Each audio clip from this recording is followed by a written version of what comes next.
Well, actually... Slow.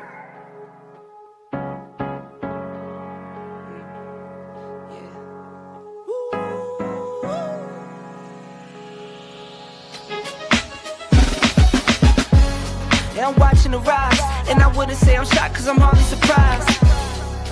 This one's for the ride, this one's for who knew I'd make it, just needed some time. This one's for my wife, could've left 1,000 times just so by my side. This one's for the grind, I knew it would happen, just had the strength in my mind. To the videos, they thought I was a black guy. That's hard to get over. I'm foreigner in the sport, but I'm fully devoted. I don't take it for granted that the door's been open. I knew I was different, I knew I was chosen. A breadwinner, but I'm soft-spoken. Authentic like a 59, 50, and there's no cap. Let's have a toast to that. Let's have a toast for the real ones. Let's have a toast for the real. Let's have a toast for the real ones. Let's have a toast for the real. Let's have a toast for the real ones. Have a toast for the real. Let's have a toast for the real ones. Have a toast for the They done baptized the bad guy. Still don't follow religion. The fabric's not average. The cotton's Egyptian. 500 for the shoes, come dirty, but the European. Less is more and less is the bank. Up the score, I pull up from Trey. From the tray, I'm ballin' like Trey. Do what I can, I do what you can't. I wrote this 30,000 feet up. 10 toes, stay G'd up. I'm tryna get that type of wealth, like a house on the hills, can't see us. Say the money still me up. Stay humble, stay teed up. I don't tell you how to live, so don't hit me with no weak stuff. And if you know the deal, then you know the deal. If it's real, then you know. Yo, what's going on, y'all? This your man Marcus A. Brown, and I'm here to tell y'all that I just got done with my first consultation with the brother Andre of Love Crossing Borders. I just wanted to give him his praises. I need y'all to do two things if you haven't already. If you haven't subscribed to his YouTube channel, Love Crossing Borders. Also, if you are going to Colombia, if you're thinking of going anywhere, traveling internationally, please consider booking a consultation with the OG Andre of Love Crossing Borders. You will not be disappointed.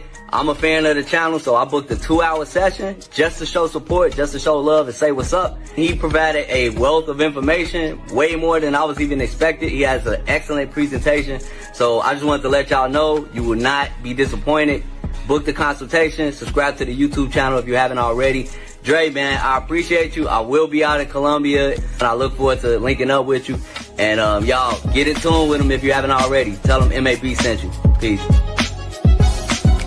Let's have a toast for the real ones. Let's have a toast for the real. Let's have a toast for the real ones. Let's have a toast for the real. Where are all the black men? And I'm not talking about the scammers, the drug dealers, the robbers, and the crooks. Well, actually... Shout out to all you men and ladies, if you're out there that are watching Andre and Andre's Love Crossing Borders. We got a great topic for tonight.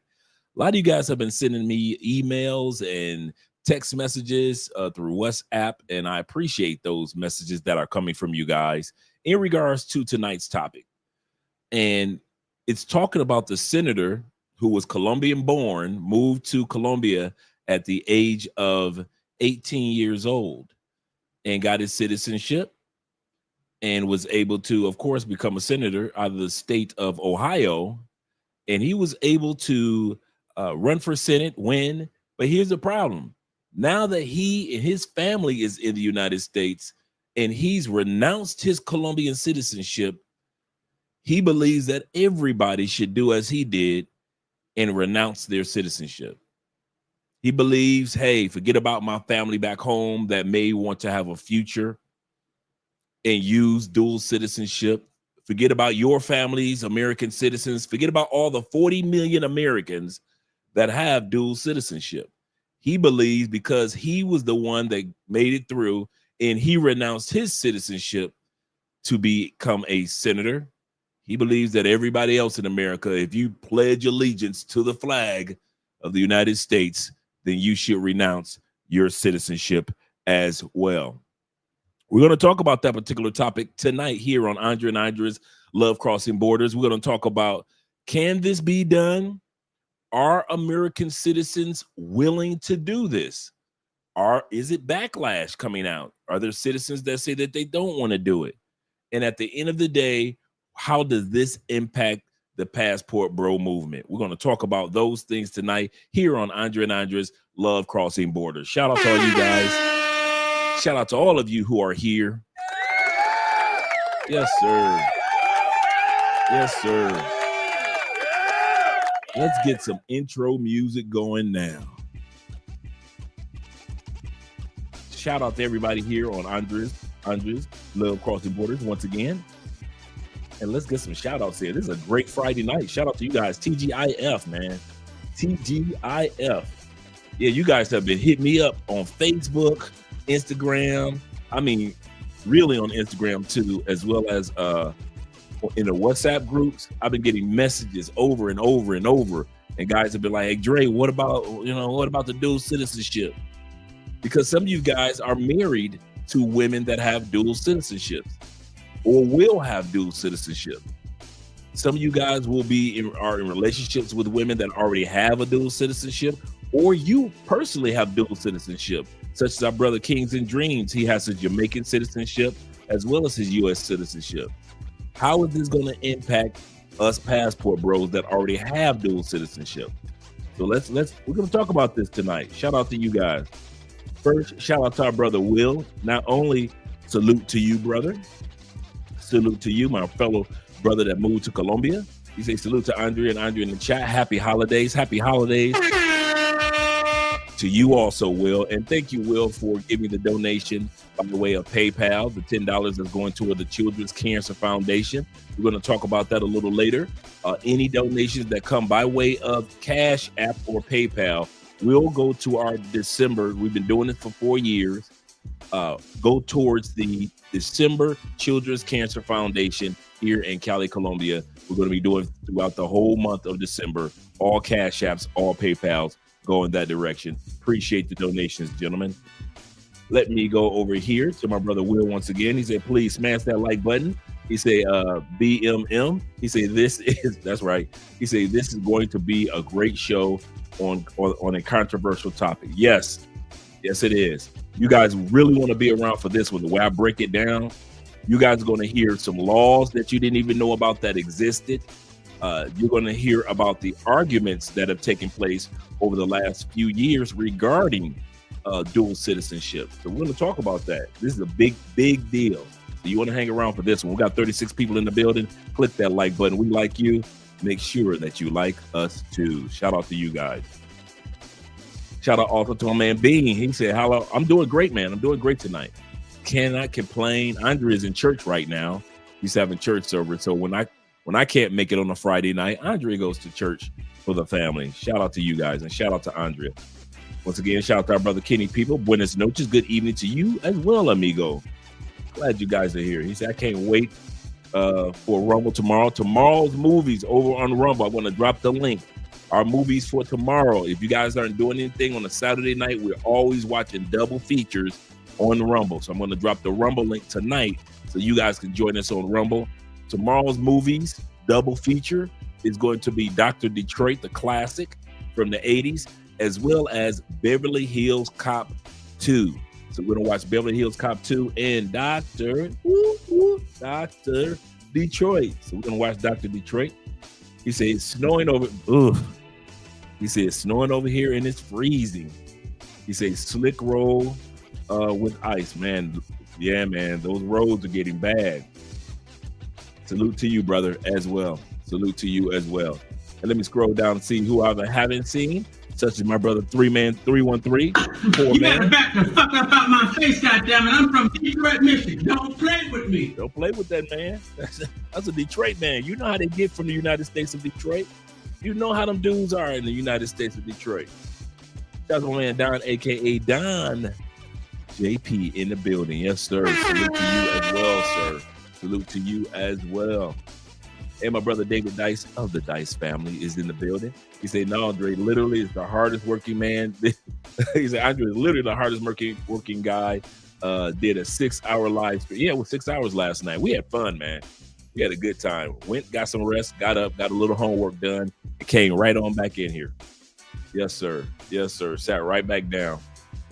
Let me scroll down a little bit further. I got my brother in the building. I am collecting data, a third shift on the road truck. Shout out to you third shifters out there, man. I got your back. Late night second shifters, I'm rolling with you tonight as well. So this is a live stream that you can basically just listen in on. You don't have to be a part of, but you can just listen in on while you're on the road. Shout out to all you truck drivers, all you guys that are working at the train stations or train engineers, all you guys that work on the docks when the boats come in and you're unloading all these items for us in the United States. Shout out to all you guys out there, man, that just putting in the work, male and female.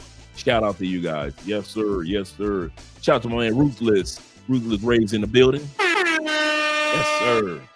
Appreciate you, brother. Appreciate you. You say taking them flights. Yes, sir. Gotta keep taking those flights.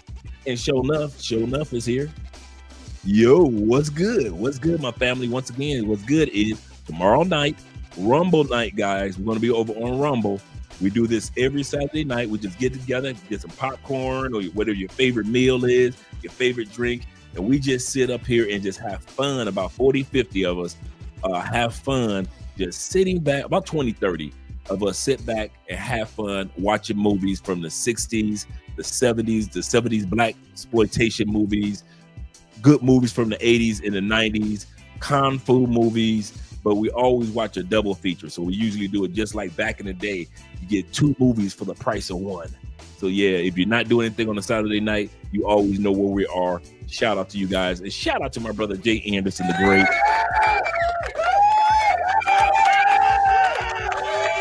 Glad to see you here. Glad to see you here, brother. Jay Anderson says salute. Yes, sir. He say to the grown man chat, he say Andre and Andre love crossing borders. He say, man, that intro. Yes, sir, man. That's been our intro for the longest, man. I figured if we're going to do an intro, we better do it right. We better do it right. And shout out to my man, Black Lex in the building. Glad to see that you're here. He said, I'm earning my stacking up for a better day. Yes, sir. That's how you do it. Stacking it up, brother. Stack it up while you're on the road, getting that money right. And my brother Thelonious is in the building. Glad to see you here.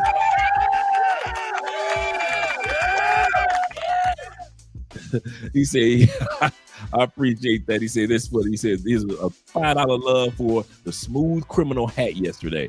Yes, sir, man. I got a lot of hats, so definitely appreciate that. Appreciate also my man Ink being in the building. Salute to you as well, my brother. Glad to see that you're here. And I had to make sure I reached out to my brother Tevin King. Avengers Assemble. You see, I made sure I reached out to you, Tevin. I made sure that you got your link, brother. Shout out to you, brother. He said greetings to everyone, including my brother Andre Lobo himself. Glad to see that you're here. Good evening, Andre and chat. Chat lives matter on this channel. Yes, it does. It feels so lovely to be here. So What a beautiful. Give yourselves a round of applause. You're so lovely. Everyone's so lovely. And while you're in the clapping mood, I'd like to give a big round of applause to my band, Sexual Chocolate. Give yourself applause.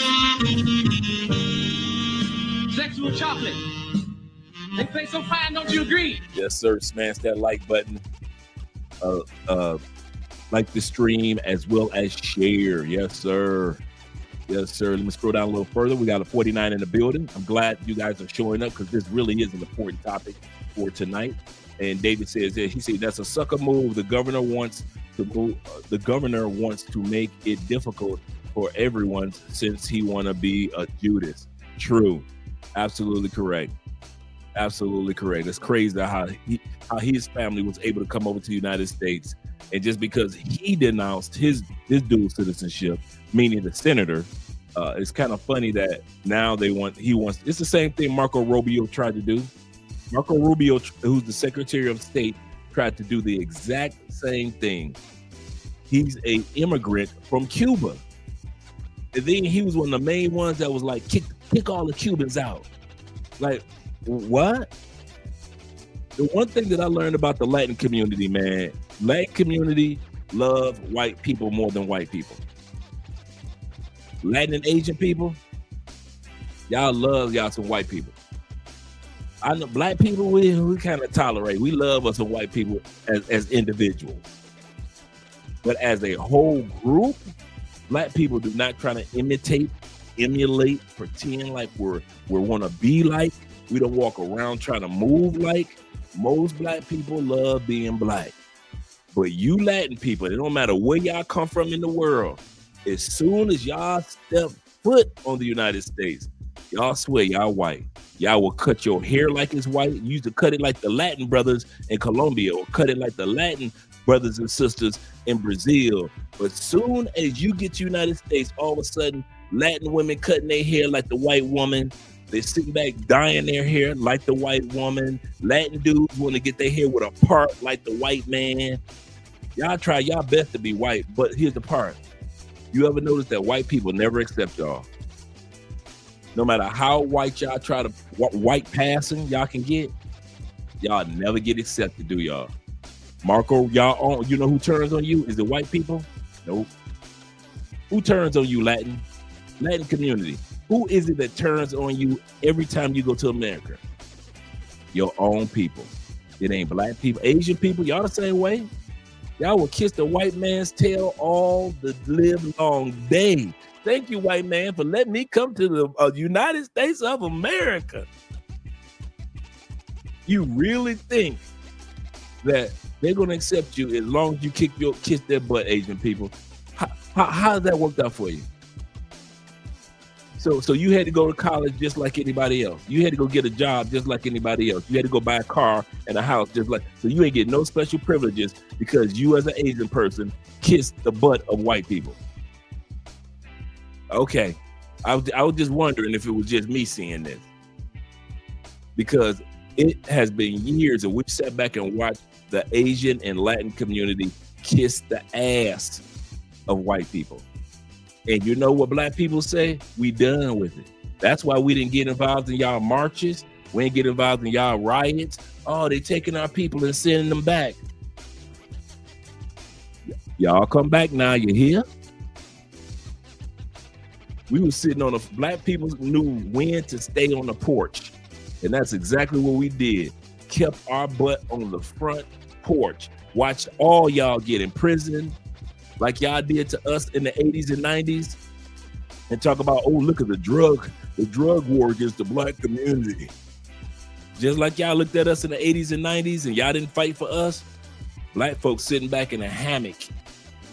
We sitting back in a hammock watching y'all get incarcerated and watch your own people turn on you.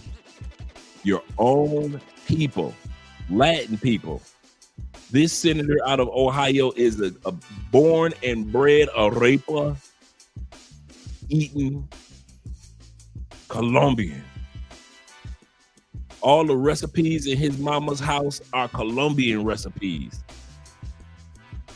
And because he renounced his citizenship, he says, for the rest of y'all need to do like I did.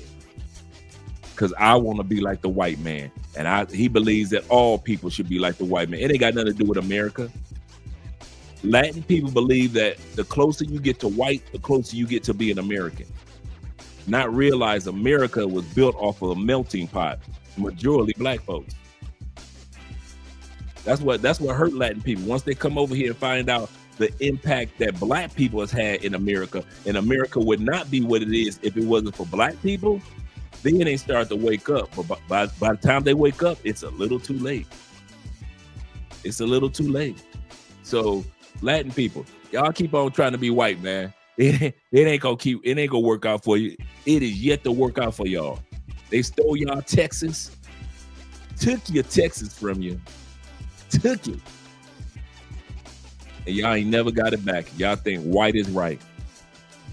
Shout out to my brother Will once again. Will says this. He said, gentlemen, financial cheat for the night. Don't just stack and invest while you're in the States. When you move to a country of your choice, also stack and invest. You can buy that property and vehicle overseas. Absolutely correct. Absolutely correct. He's 100% correct. Because of what happened, I give a perfect example. Will bought his piece of property. We're looking to buy, and shout out to Will with the $20 love as well. We are looking to purchase our piece of property, but we, of course, as many of you know, we already purchased and don't owe anything on our vehicle. And if you look up the cost of our vehicle right now, we've had it for 5 years. We don't even have 50,000 miles on our vehicle yet. We've had it for 5 years. We do the maintenance on point. Andrea's brother is one of the top mechanics for Chevy. We own a Chevy. If he hears just a slight change in the newness of our car, if we're riding, he hears something, he like, I'm going to replace that tomorrow. So our car is basically, other than maybe a few dents here and there on the paint, you know, when you're driving, a rock hits there over 5 years, it's a brand new vehicle. And our car is still going for about $37,000. We paid $45,000 for it during the pandemic. I mean, it was worth $45,000. We paid $33,000 for it. It's worth $37,000 because of how well we've taken care of it. So you can invest in things that aren't depreciating much, as well as invest in the stock market in your new country, in crypto while you're in your new country. So don't just think that you can only do certain things in the United States. He's absolutely correct. Shout out to Thelonious with the $10 loan. He say, Andre, stronger with you. Would you recommend that for the fall, winter? And it's a good bourbon. Yes, it is. I went through my bottle. I went through my bottle of Stronger with You. Yes, sir. He said, and mixed with cola. Yes, sir. It is an excellent, excellent set. I like Stronger with You intensely.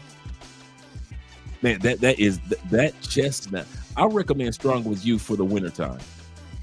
It is a fall winter set without a doubt.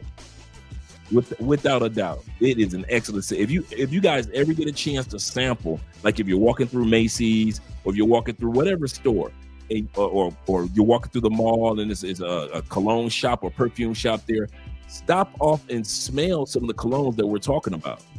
For example, tonight's cologne is a combo. I'm doing a combo tonight, Thelonious. I am doing Versace Eros Flame, which is considered one of the top 3 Versace colognes. So I'm doing the Flame. The Versace Eros is in the blue bottle. I gave that away to Andre's brother, Camilo. Shout out to Camilo. But the strongest one is the Eros Flame. It is really, really good. And I took Valentino Intense. Not intensely, but just intense. So normally what I normally do is if I'm layering colognes, I will put on the first one. I put on this first, let about 20 minutes go by. Let it macerate. Macerate is just let it get onto the oxygen. Let the oxygen change the molecules on your skin. And then if I'm going to layer, then I put on the second layer. So tonight I'm rocking both of these. So Versace Eros Flame and and Valentino Intense, because they're so close. Not that they smell the same, but they just like remind me of each other somehow, some way. And I was like, let me layer these two tonight. So these are the two that I'm layering tonight. Not expensive at all. Not expensive at all. You can still get this one at, you can get it at Macy's, or you can get it at what's what some of the cheap like I haven't been in the States so long, I forget some of the discount stores, some of the discount distributor stores that are out there. Not Macy's, but some of the more I forget in that neighborhood that you can see in every other neighborhood. Those type of stores. You can get it at Kohl's. So to show you how long I've been away from the States, I've forgotten about all the discount stores that's in all the neighborhoods. Let me scroll back up and continue on with the shout outs. We got 59 people in the building. We're going to get started talking about this topic in a moment, gentlemen. And the topic tonight, once again, is will over 40 million U.S. citizens lose their dual citizenship? The bill is on the table. It's no longer just a proposal. It's a bill now to be voted on. So they have a choice. They can vote on the bill or they can leave it alone. They don't have to vote on the bill. I'll say this again. They don't have to vote on the bill. And in the United States, Congress receives over 10,000 bills or proposals a year to vote on. Over 10,000 a year. Congress only votes on 450 to 430 to 450 bills every year. So even though they receive thousands upon thousands, Congress only sits down and votes on 400 plus. Most of us don't know that. Yeah, most of us don't know that Congress doesn't vote on that many bills. They just receive a lot. So a lot of the bills that I presented are just for bells and whistles, just to make it seem like that person is doing something, but they know that bill might and or might not pass. Shout out to my man Jay Casey in the building. Appreciate you being here, brother. Glad to see that you're here representing, as well as, let me scroll down a little further, make sure I didn't miss out on my brother Crypto Dragon Emperor. Can't miss out on that, brother. Shout out to you being here. And HR Ferguson, of the Ferguson family in the building. He said, good evening, everyone. Hit that damn like button. What do you think you're doing? You know when you hit the like button, what's going to happen? Oprah coming next. Once I establish this as a place of truth. Yeah. Oh, yeah. Oh, yeah. Shout out to my brother Julian in the building. Glad to see that you're here, Mr. White. Good evening to you as well, kind sir. And my brother Jay in the building. He said, did you take last night's stream down? I did. You can still see it on Facebook. I'm going to put it in the Patreon. Let me drop the link to the Patreon as well. I'm going to put it in the Patreon because it was so long and it had so much copyright strike. That's the reason why I didn't leave it up on YouTube, because of all the music that I had that were original songs. I knew that I would get a copyright strike in regards to that. So I said, you know what, Andre, don't even play around. Don't even play games, Mr. Spence. Take that video down off of YouTube. But it's still on Facebook. I still have the original copy of the channel. I mean, of the episode. But I left it on Facebook, so when I upload it onto Patreon, it'll be going through Facebook. And Facebook doesn't have any problem with it. I don't know why Facebook don't have any problem with copyright strikes, but they don't, as far as I've seen. But anybody that wants to support the channel, just $5, $10, whatever it may be, you can support by way of the Patreon. And do remember that all of the books that I write are there for those that are for the $15 members on up. Any book that I write, I don't care if I write 10 books, the ebook will be there on the Patreon even before it's even on Amazon. So you guys get it first. But this book that I have coming down the turnpike will be for those that are donating to the Children Cancer Foundation this month. So you guys are going to receive my latest book, my latest ebook. But let me continue with the shout outs. I don't want to talk about that quite yet. Salute for my brother Jay Fleming in the building. Glad to see you here. Mr. LAJ himself. And shout out to my man, it's Jay Clyde. I'm going to be reaching out to you, Jay, in regards to the episode that we're going to be doing next week about the couples. I think I spoke to you about that before, so I'm going to be reaching out to you this weekend to see how your schedule is, because I want to get a nice panel of men together regarding those that are in solidified relationships, how you keep it going. We're doing a special episode next week, guys, of guys that are in solidified relationships around the world. There are a lot of videos out there and a lot of YouTubers that showcase how to live the single man's life. But there aren't too many times when you have guys come together on a panel that are in solidified, successful relationships, and how we've been doing it, how things have been going. Some of the myths and some of the truths you guys are going to hear next week. And so I'm going to have a great cast of gentlemen come up and talk about it. So I'm going to be reaching out to you, Jay. Shout out to my man Terry Ruff in the building. From them Charlotte, Carolina boys. Them Carolina boys look good in that white and that baby blue. Yes, sir. Shout out to you guys. And shout out to my brother Los in the building. And Cartagena always showing some love. Appreciate you, Antoine. Salute, Twan. Salute to you, brother. Yes, sir. And we got Mr. Brown himself. Shout out to you. He said, nowhere I'd rather be, unless Theo's class, of course. He said, Dre, love you, brother. I love you, brothers, too, man. I really do. I really have true love for you guys to keep us all in prayer. And I'm not saying that flippantly. I keep us in prayer on my knees. And before every episode, man, I have a time of meditation and prayer for us all, man. Kid you not. Shout out to my brother Eman Perry of the Perry family being in the building. Yes, sir. Glad that you're here. This is a great topic for tonight. And shout out to my man, hear me one time. Just hear me one time. Is in the building. Yes, sir. Glad to see that you're here, sir. Glad to see that you're here. As well as my man K-Dub. Yes, sir.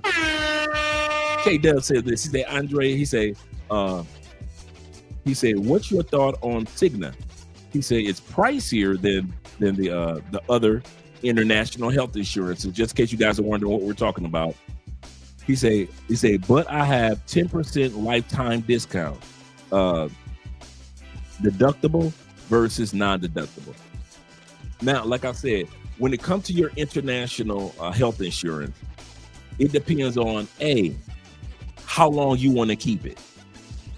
Do you want to keep that insurance coverage for a year or two while it's covering you for your visa, or once you get your visa approved in a country, and I hope that's what we're talking about. Once you get your visa approved, do you want to get the insurance coverage that's in that country? Because before a visa, we have to get the Cignas or the IMGs and the other insurances, because we aren't covered in those countries yet. But once we get approved visa, celebrating, and now we can buy insurance in that country. Is it better to buy it in that country, or is it better to keep our Cigna and just roll out with it for 4, 5, 6 years? So it depends on what you want to do with your particular international health insurance. But for those that don't know, anybody that applies for a visa in any country must have international health insurance for a visa, not travel insurance. Travel insurance covers you for that particular vacation or particular trip. We're talking about international health insurance. So it depends on what you want to get, as well as the deductibles, as well as pre-existing conditions. Does pre-existing conditions impact your premium or any deductibles? So you want to ask that as well. The other thing is you want to find out what can get you removed from that insurance company. Such as here in Colombia, if you put on too much weight, you can lose your medical insurance in Colombia. For example, the number one is SURA, S-U-R-A, SURA, S-U-R-A. And SURA will tell you, you put on weight you want to for your height and your age. SURA will tell you. If you even notice this, some of you guys don't notice this, you don't even see too many big older people in Colombia. You'll see a few here and there, but have you ever noticed that even most Colombian older people aren't as big as our aunties or grandmamas or our mamas back home in the States? One of the reasons is they know that they can lose their insurance coverage if they're too big in Colombia. So a lot of times in Colombia, you don't see too many big older people. Shout out to you, brother. Hope I answered your question. Shout out to Black Nubian in the building, Canadian boys. I told this guy where I was from. He said, oh, Canada. Oh, Canada. Yes, sir. Yes, sir. Shout out to you, brother. Let me scroll down a little bit more, get some shout outs there. We got 60 people in the building. I told you guys it's going to be a great topic. I kid you not, as well. Shout out to shit. What in turn, man?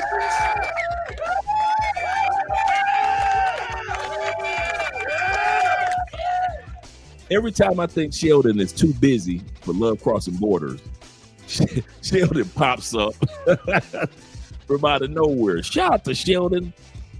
Hey, I watched that little episode, that little YouTube short that you did when you was eating a scorpion in Thailand.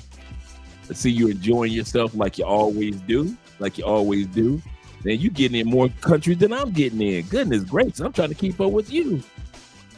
Goodness gracious. Shout out to our brother Sheldon, the Blind Traveler. Moderators, if you don't mind, looking up Sheldon's YouTube channel and drop the link for us. If you don't mind, moderators, just look up his YouTube channel, drop the link, as well as his Instagram. Look for Sheldon, the Blind Traveler on YouTube, as well as Instagram. Shout out to you, Sheldon. I'm glad that you're here. Salute to you as well, brethren. Salute to you as well. Sheldon bit into that scorpion. He like, okay, you know, the little pincers. He was like, okay, I can do that.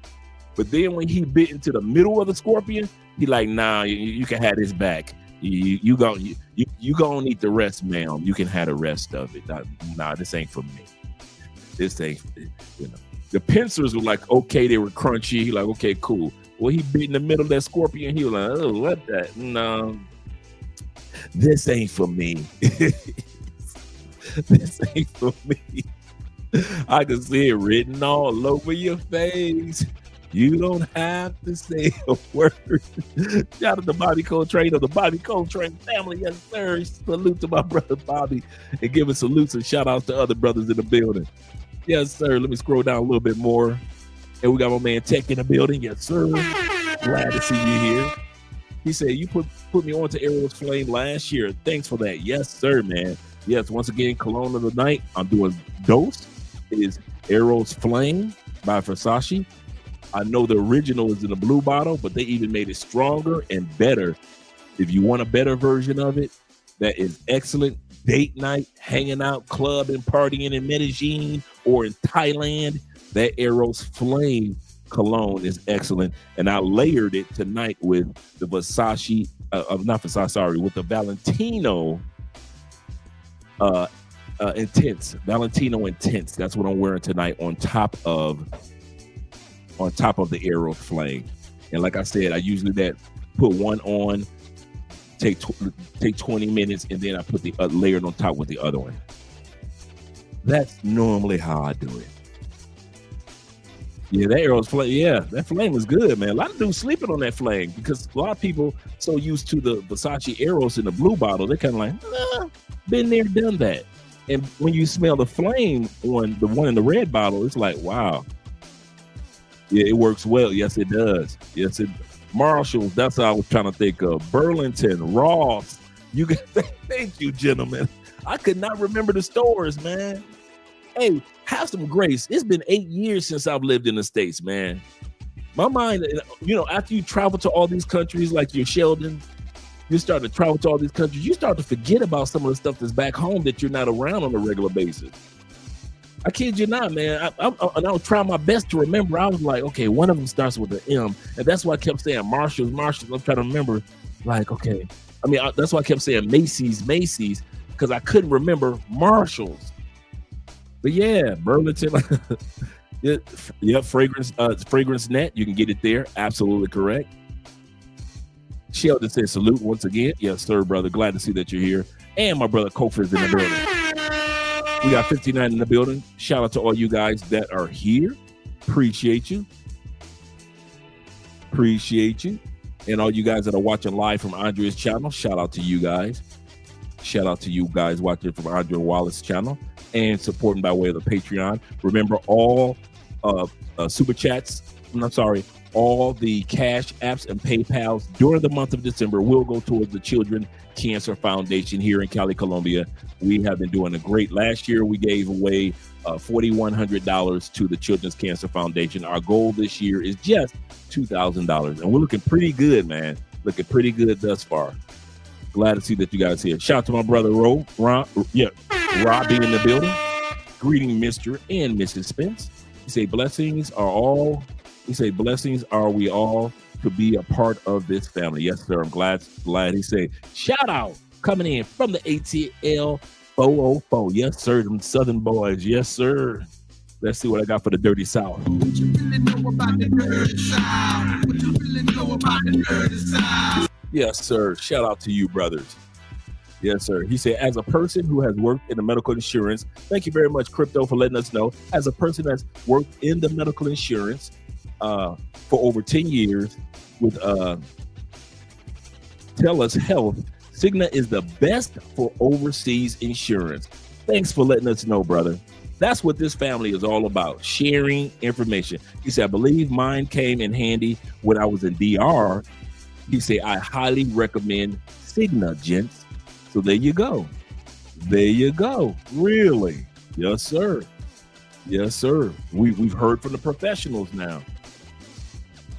My brother said this. He said, my girl in Cali, he said, took my arrows from me. I can see that happening here. You won't be walking around smelling good around these women. See, Andrea is the opposite. Andrea is like, you better smell good no matter where we go. Shout out to my man, E-Man Perry of the Perry family. He said they need to do that. He said do that in the U.S. Yes, sir. Yes, sir. Let me scroll down a little bit further. And we got my brother Charles in the building. Yes, sir. Hope everything is going great. Mr. Brazil himself. He says, sup, everybody? He said, back in Brazil next week. Countdown. Countdown. Appreciate that, brother. I'm glad that you're going to be going back to Brazil. Have a good time. Hope your health is doing well right now, Charles. Keep me, put in the comment. Let us know how you've been doing, man, lately. You know, you've been here back and forth, but I know that you, at one point in time, you're working through some physical situations. So I hope everything is going great with you, brother. Let us know in the comment section. He said headed to Porto Alegre. I hope I pronounced that correctly. For my next city experience. Yes, sir. Definitely keep us posted on that as well. And my brother Aiken giving shout outs and salutes as well. Let's get ready to get started. Let me change the music, gentlemen. Let me change over the music. And we can get started with tonight's topic, because this is an important one. I'm not going to ramble off at the mouth or anything about it. Like I said, some of you guys either have a lady friend or a wife, or that has dual citizenship in the United States, or plan on getting married one day, and you might want to bring her back home to the States, or she may have dual citizenship in another country, but she's got citizenship in the United States. Either way, at the end of the day, over 40 million Americans have dual citizenship. 15% of all white people have dual citizenship in the United States. So dual citizenship is not a small thing. It's not something that's going to be like, oh, it's only a few million people. No, 40 million people have two passports in the United States. Think about it. The United States is only 400 million people. That means 10% of the United States has dual citizenship. So that's how important this topic is tonight. Shout out to you guys. And shout out to my brother William H. in the building. Blessings to all. Let's get started with the video. Let me add the video to the stage. Posed by Bernie Moreno. He's a senator from Ohio, and he... My bad. I didn't mean to put that up there. Well, that's the fundraiser that we're doing. That's the organization that we work with the Children's Cancer Foundation here in Cali, Colombia, Providence House. And so we donate to them every year. Over 400,000 children from 0 to 19 are diagnosed with one or another form of cancer around the world.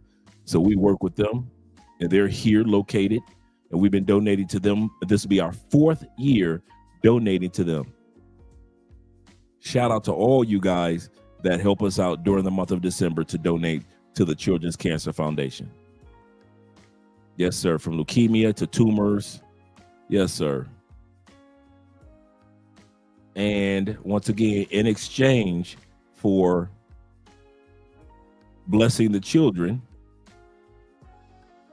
you guys will receive an e-copy. Each person that donates next month is the release of my new book, The Unshakable Man, Confidence Secrets of Jeff Bezos, Kevin Samuels, Michael Jordan, Bruce Lee, the U.S. Navy SEALs. Jeff Bezos is in there, as well as many others. How these guys handle moments that will shake the average man. How do they handle these situations? Because in order to relocate to another country or to deal with some of the ups and downs of life that we deal with as men, In certain situations, you got to know how to be unshakable. Where another dude can be shook, but you can't afford to be shook. So that's the next book that's going to be released to you guys who are donating by way of super chats.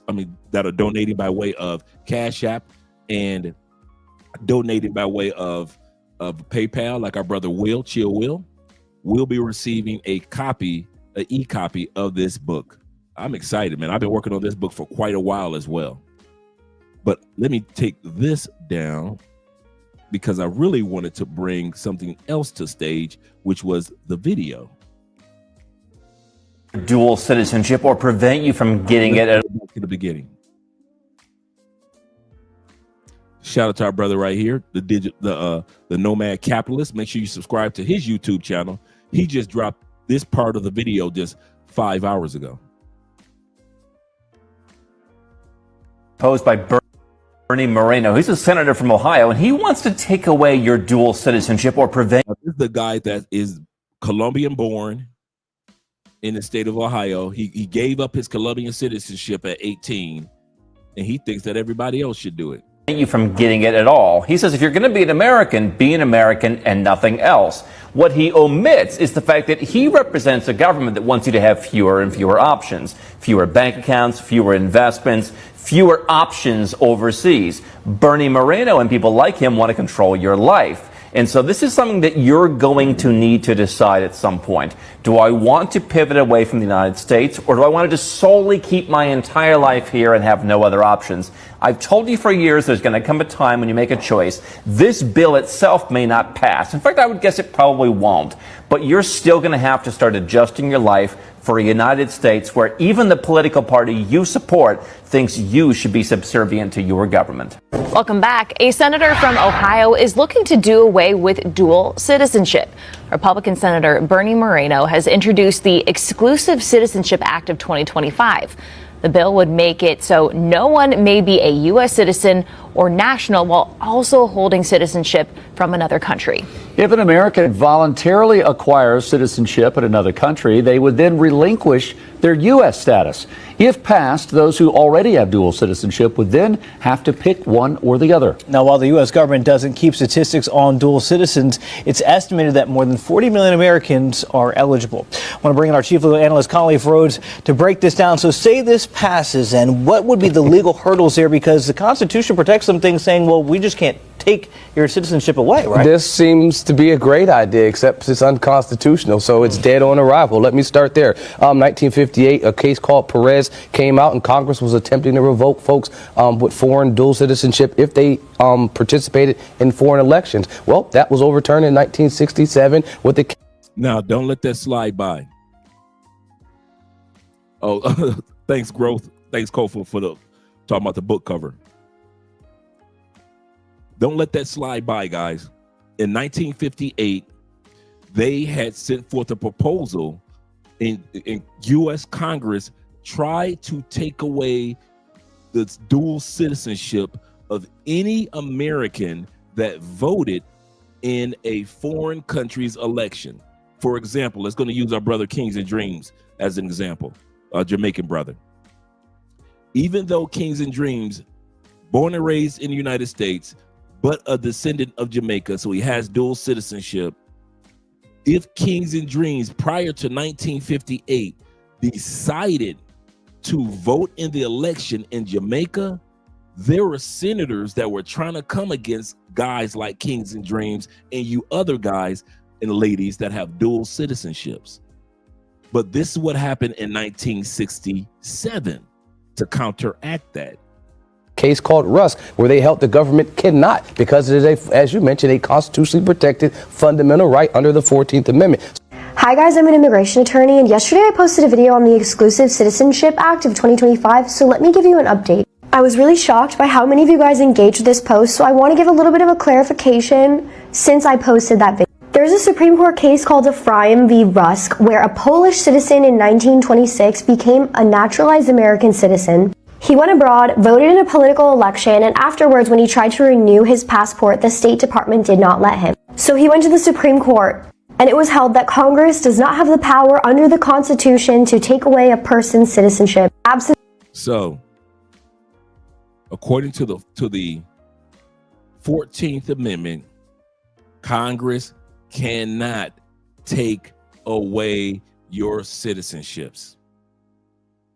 Congress cannot take away your citizenships. A person can only lose their second or other citizenship, or in some cases, you know, if America is your second country and you may come from another country and you still have your citizenship there, that's your first citizenship. Congress has no right to tell you or make you, according to the 14th Amendment, make you renounce your U.S. citizenship. The only person that can take away your citizenship of another country is that other country. In other words, once I get my citizenship here, I'm a resident here in Colombia. That means I've got all the rights of a Colombian, including I can file for Colombian Social Security and everything, right? I've got all the rights of a Colombian except for the right to vote and the right for a passport. So once I become a full citizenship, I have all the rights of a citizen. America cannot take that away from me. Nor, according to the 14th Amendment, can America take away my American natural born citizenship. You can't do that. They took it to the Supreme Court in 1967. I don't know what, this is the funny part. I don't even know why this guy is even presenting this, because it's going to die. That's why I say sometimes they put forth proposals just to act like they're doing something in the White House.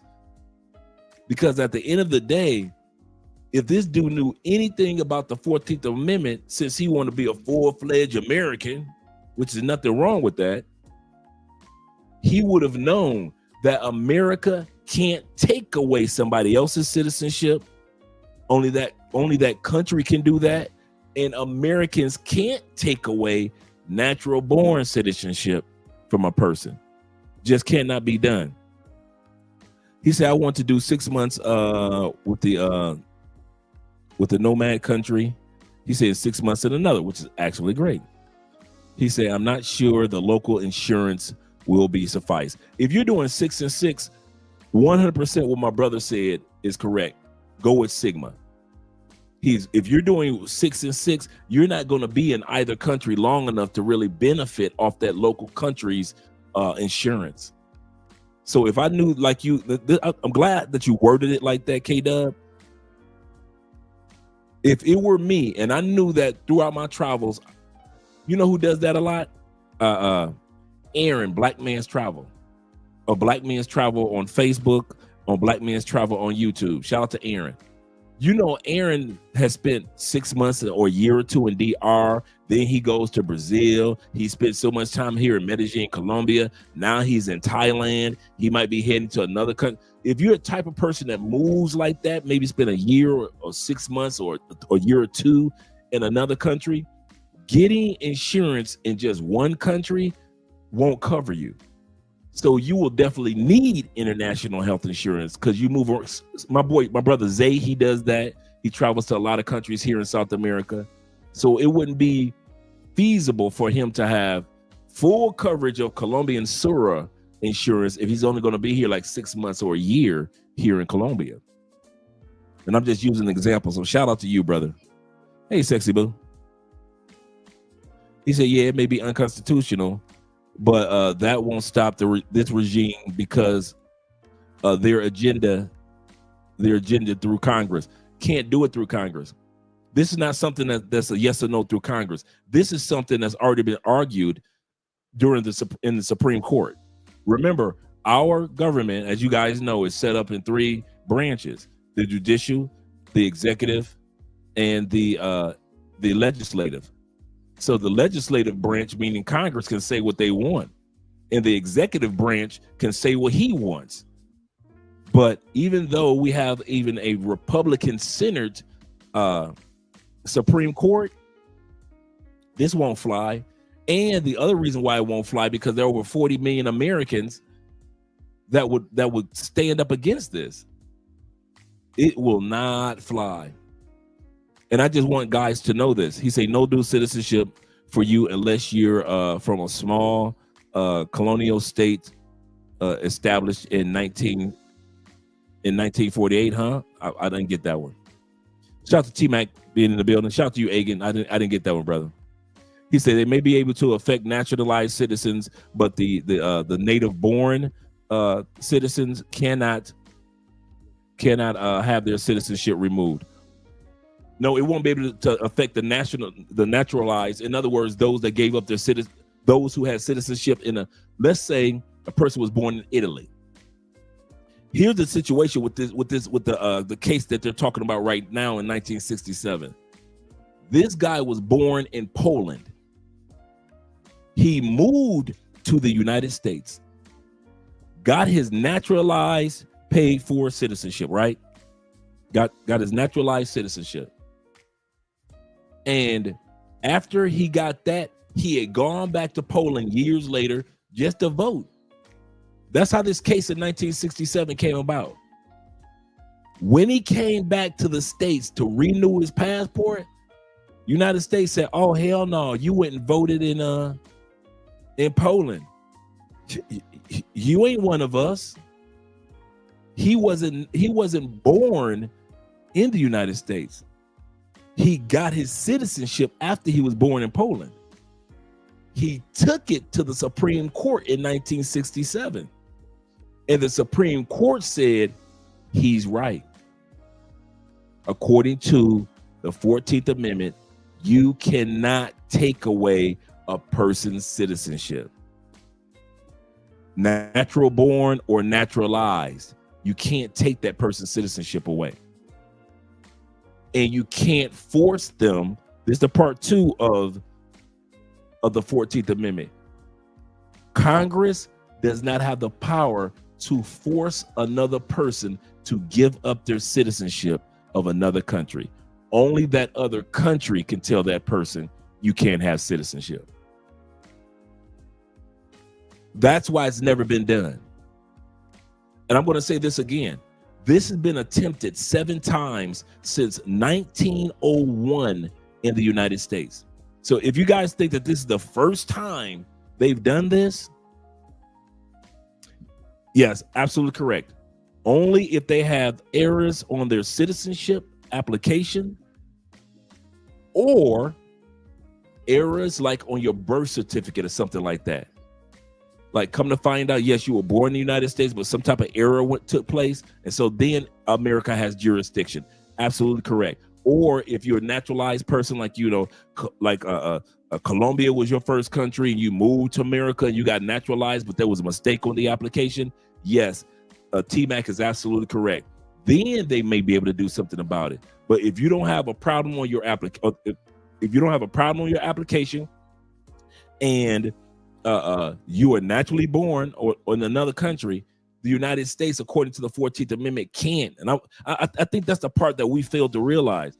We have a 3-part government. I know we're so accustomed to seeing the 2 portions of our government all over the news, and we rarely hear about what the Supreme Court is doing. But the Supreme Court is just as important of a leg in our government as the legislative, which means the House of Representatives and House of Representatives and the Senate, as well as the executive branch, which is the president and his cabinet. We fail to acknowledge how important it is, how important our Constitution is. And that's why a lot of times over the last 6 months to a year, you've been seeing Trump has to go to court for this, court for that, court for this. Why? Trump can't automatically, in some cases, some of the things that he's trying to implement, he can't just say, I'm going to do it because I'm president. How many times have we seen Trump over the last year battling in the Supreme Court? You know why? Because the Supreme Court has the right, as far as being just as important as the presidency, just as important as our Congress, when it comes to how our government is run. That is what I believe. I believe that 1% T-Mac, he said, all this is just hype news. Dual citizenship is not going anywhere. Absolutely correct. this is not going anywhere. We're going to get more in depth into it, into the whys behind it, because it's one thing for me and T-Mac and you other guys that know that it's not going anywhere, but it's another thing for us to actually do a breakdown tonight why this is not going to happen. That's what this episode is about. Why dual citizenship will not end in the United States. First of all, we just discovered the 14th Amendment does not allow it. C said that, and shout out to you, C's, in regards to let me know how your health is. I'm glad that you're doing a lot better, brother. He said, I know about 3 branches of government and checks and balances, right? He said, my point is that the current regime needs to be stopped. In general, I agree. I agree 100%. I really do. It's just getting crazier and crazier and crazier, bro. Shout out to my man Garfield in the building. Yep, it's getting crazier and crazier. That's the one thing that I can say. This is just one of many topics that's out of control in the United States. The fact that they can feel comfortable with this, even though it's not going to pass, it's crazy. Let's go back to the video. A voluntary renunciation of that. The Supreme Court also pointed out that the 14th Amendment states that all persons born or naturalized in the United States are citizens of the United States, and that completely controls the status of a person's citizenship. Follow for more immigration news and updates. How can you be loyal to the United States and another country at the same time? The Founding Fathers didn't think you could. But in 1967, the Supreme Court ruled that U.S. citizens cannot be involuntarily stripped of their citizenship. There's the vote right there. This is the same year Thurgood Marshall, on October 2nd, became a Supreme Court judge. October 2nd, Thurgood Marshall, 1967, became a Supreme Court judge. This same year, this was right here. This is the Secretary of State. And this is the Polish guy right here that took it to the Supreme Court. This is the guy up top with holding a child. He's the one that took it to the Supreme Court. If it wasn't for him, dual citizenship would be completely different. But because he fought and fought and fought all the way to the Supreme Court, that's why it was put in the 14th Amendment, or let's put it like this, not put, but upheld in the 14th Amendment, that if you're naturalized or if you are born in the United States, U.S. government cannot take your citizenship. They can't. Let's continue on. The Supreme Court ruled that U.S. citizens cannot be involuntarily stripped of their citizenship, even if they engage in activities like serving in a foreign military. You said 9, Tevin? Thank you, brother. I thought it was 7, but Tevin said that it's 9 attempts since 1901. I have to do some research on that. Yeah. I thought it was 7. I've got some to pull up for you guys. We're going to talk about that tonight.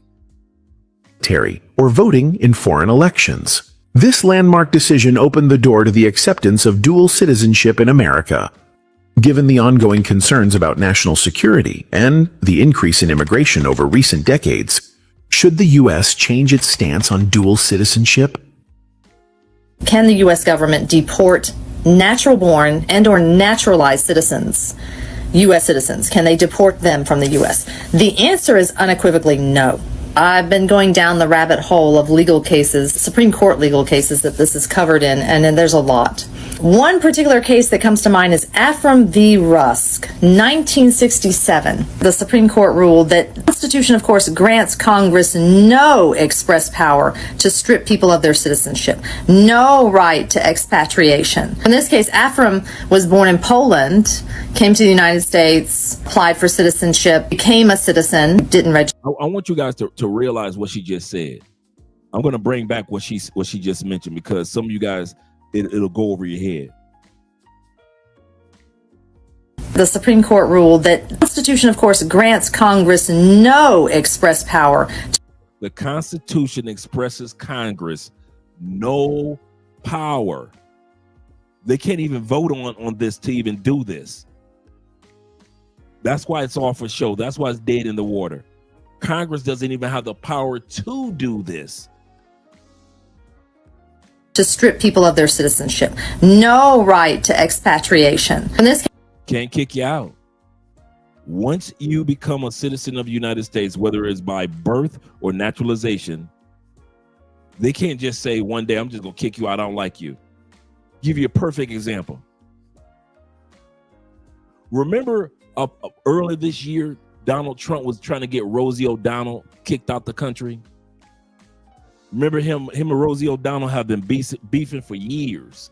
For years. Trump has been trying his best to get Rosie O'Donnell kicked out of the United States. Has Rosie O'Donnell gone in? Now, Rosie O'Donnell is not poor. She got a lot of money. Has Rosie O'Donnell gone anywhere? She hasn't moved an inch. You know why? Doesn't matter how much president you are. We got 3 branches of government. And according to the 14th Amendment, you can't kick Rosie O'Donnell out the country just because you don't like her. And neither can any other citizen being kicked out. Oh, she left. She's in Ireland. She finally moved. But she didn't get kicked out. That's my point. You can't kick out a U.S. citizen. Congress can't do it. They don't have the power to do it. And that's the point. A lot of times we make the mistake of assuming because our governments have the power to do this and the power to do that, and we see certain things unfold that we don't like. So we assume that they must have ultimate power to do certain. That's why we have a constitution. And most of us in America know that if we circumvent our constitution, there will be no more America. And the one branch that makes sure that we don't circumvent our constitution is the Supreme Court. The Supreme Court. So I know we all want a conspiracy theory this thing because we as Americans, we love a good conspiracy theory. But it's simple. I kid y'all not.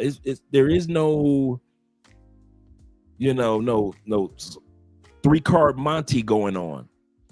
This bill will not pass. It doesn't have the power to pass, and Congress doesn't have the power to implement it, and neither does the president. And I know to some of us, because we've seen so many things going on with the presidents and Congress over the last few years, and they could do anything. They can't do anything without it ended up in the Supreme Court. And that's why every time you turn around during the Trump administration, you're going to see Trump having to go ask permission from the Supreme Court. How many times? I think Trump has been in the Supreme Court case, 6 times already in his administration this year? Every time you turn around, Trump tries to do something and it ends up in the Supreme Court. Trump tries to do something else, it ends up in the Supreme Court. Trump tries to do something else, it ends up in the Supreme Court. He does not have the ultimate power like a lot of Trumpeteers think he has. He'll try something and he'll see what sticks. And a lot of what he tries, have you guys noticed, the Supreme Court has said, you can't do that, President.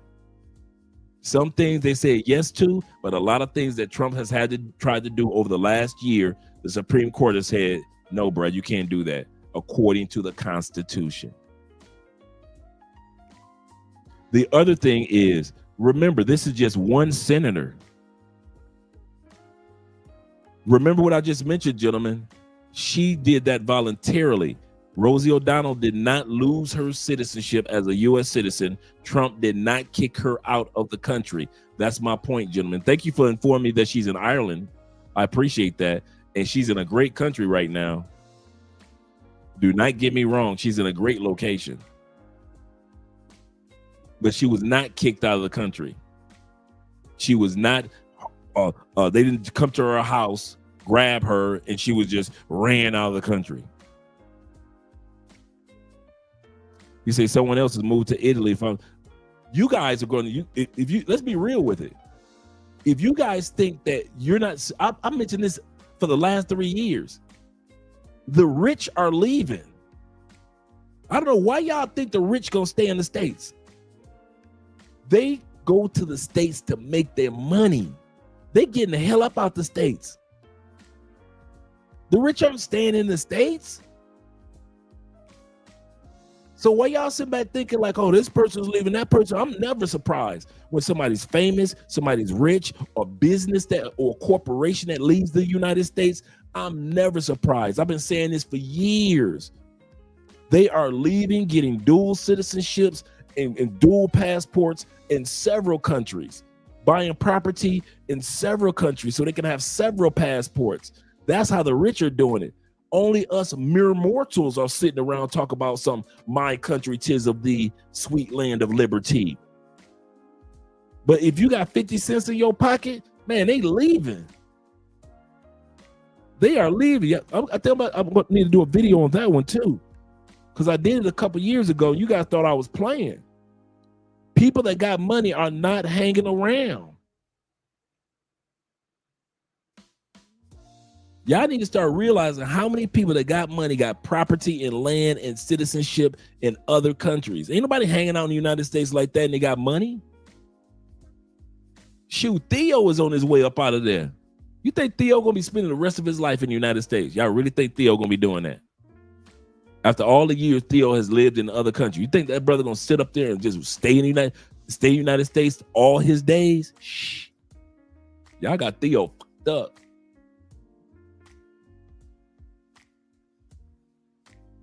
Seriously, gentlemen, ain't nobody hanging out there like that. If you ever look on TikTok, YouTube, it's just us regular mere mortals bragging about the United States. When last time you saw somebody that was rich bragging about I ain't going nowhere? When? And I'm not talking about they didn't even have to be famous. When was the last time y'all saw a well-known person saying I ain't going nowhere? Many of our favorite sports stars, once they retire, they're leaving. They're investing in other countries. Many actors and actresses, singers, performers, business people, they leaving. I know y'all like to keep that, that little red, white, and blue. Ain't nothing wrong with that. But people that have the resources are saying, man, listen, give me my dual citizenship, bro. I use the United States for making money. But my house, where I live, I remember when Madonna left. Y'all laughed at Madonna. When she moved to UK, y'all laughed at her. I remember that. Michael left. Looked at Michael like he was crazy. He's on the run. Y'all called Michael on the run when he left, didn't y'all? Remember that? Oh, I remember. Y'all said Michael on the run when he left the United States. When he said, fuck that damn ranch. Mike was out.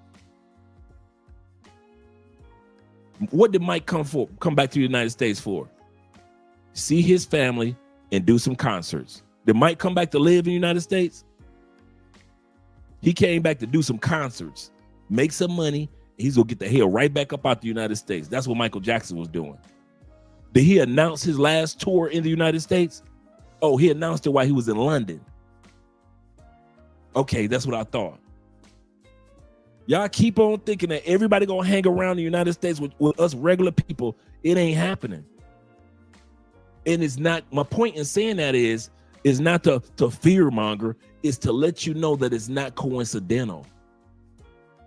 It's not a coincidence that you are the only ones with straw in your mouth talking about, I love United States. I ain't going no goddamn where. I wish I would go somewhere. Me and Jeb gonna be right here for the rest of our days. Me, Jeb, and Emily, we ain't going nowhere. This is our country. Nothing wrong with that. But you better watch what the movers and shakers are doing and follow the money and stop trying to pretend like people that got money think like people that don't got money. And people that got money are starting to slowly but surely trickle out the United States. Russell, we know Russell, why Russell loved it. Shout out to Tone. My man TV for me said this. He said, I got my kids. He said, I got my kids. He said, I got my kids out of the United States. He said, trying to find a tax attorney or lawyer who use tax codes in the United States while my kids live overseas. Absolutely correct. You need to get an expat. We're going to talk about that tonight. You need to get an expat tax attorney or tax expat tax provider. That's what you need to get. That's what I use. I don't use a regular tax person. Hell no. I use a person that specializes with expats. Yes, sir. He said AI robots. Yep. He said we'll take 50% of the jobs anyway. So you might as well be ready to go global anyway. What's the use of taking all Theo's classes and you gonna stay in the States? Now I understand you gotta take care of mom and grandma and your kids. I got that. All you guys that got responsibilities in the States, I understand you. I kid you not. But those of us that ain't got no stateside responsibilities, ain't no way in the world I'm graduating Theo's classes, getting a job, and I'm staying in the States. When I could make that money and I can live anywhere in the world, won't be me. For real. If I was Diddy, you wouldn't have had me in the States. I'd still be free. I'd be dancing in Dubai. I'd be dancing in Bali. I'm all in Malaysia. You got P. Diddy all in the Passport Bro videos. P. Diddy all in the Passport Bro videos doing his Diddy dances. That would have been me. Ain't no way in hell I'd have been hanging out in the United States. And they trying to set me up. Now you got to go to jail for 4 years. Yeah, that couldn't be me. Let's go back to the video. Shout out to you guys. Case Afram was born in Poland, came to the United States, applied for citizenship, became a citizen, didn't register for the draft, and so they were going to punish him with expatriation and basically say you're not here. Supreme Court basically said no, you can't do that. You can't use that as a method. You can lock him in jail if you want for failing to adhere to the draft, but you can't just expatriate him. Actually, you can punish people. You can send somebody to jail. You can even execute someone with regard to capital crimes, but you can't just deport someone. That isn't how our citizenship works. And one of the interesting things that the Supreme Court did argue in Afram v. Rusk was that the people are sovereign to the U.S. government.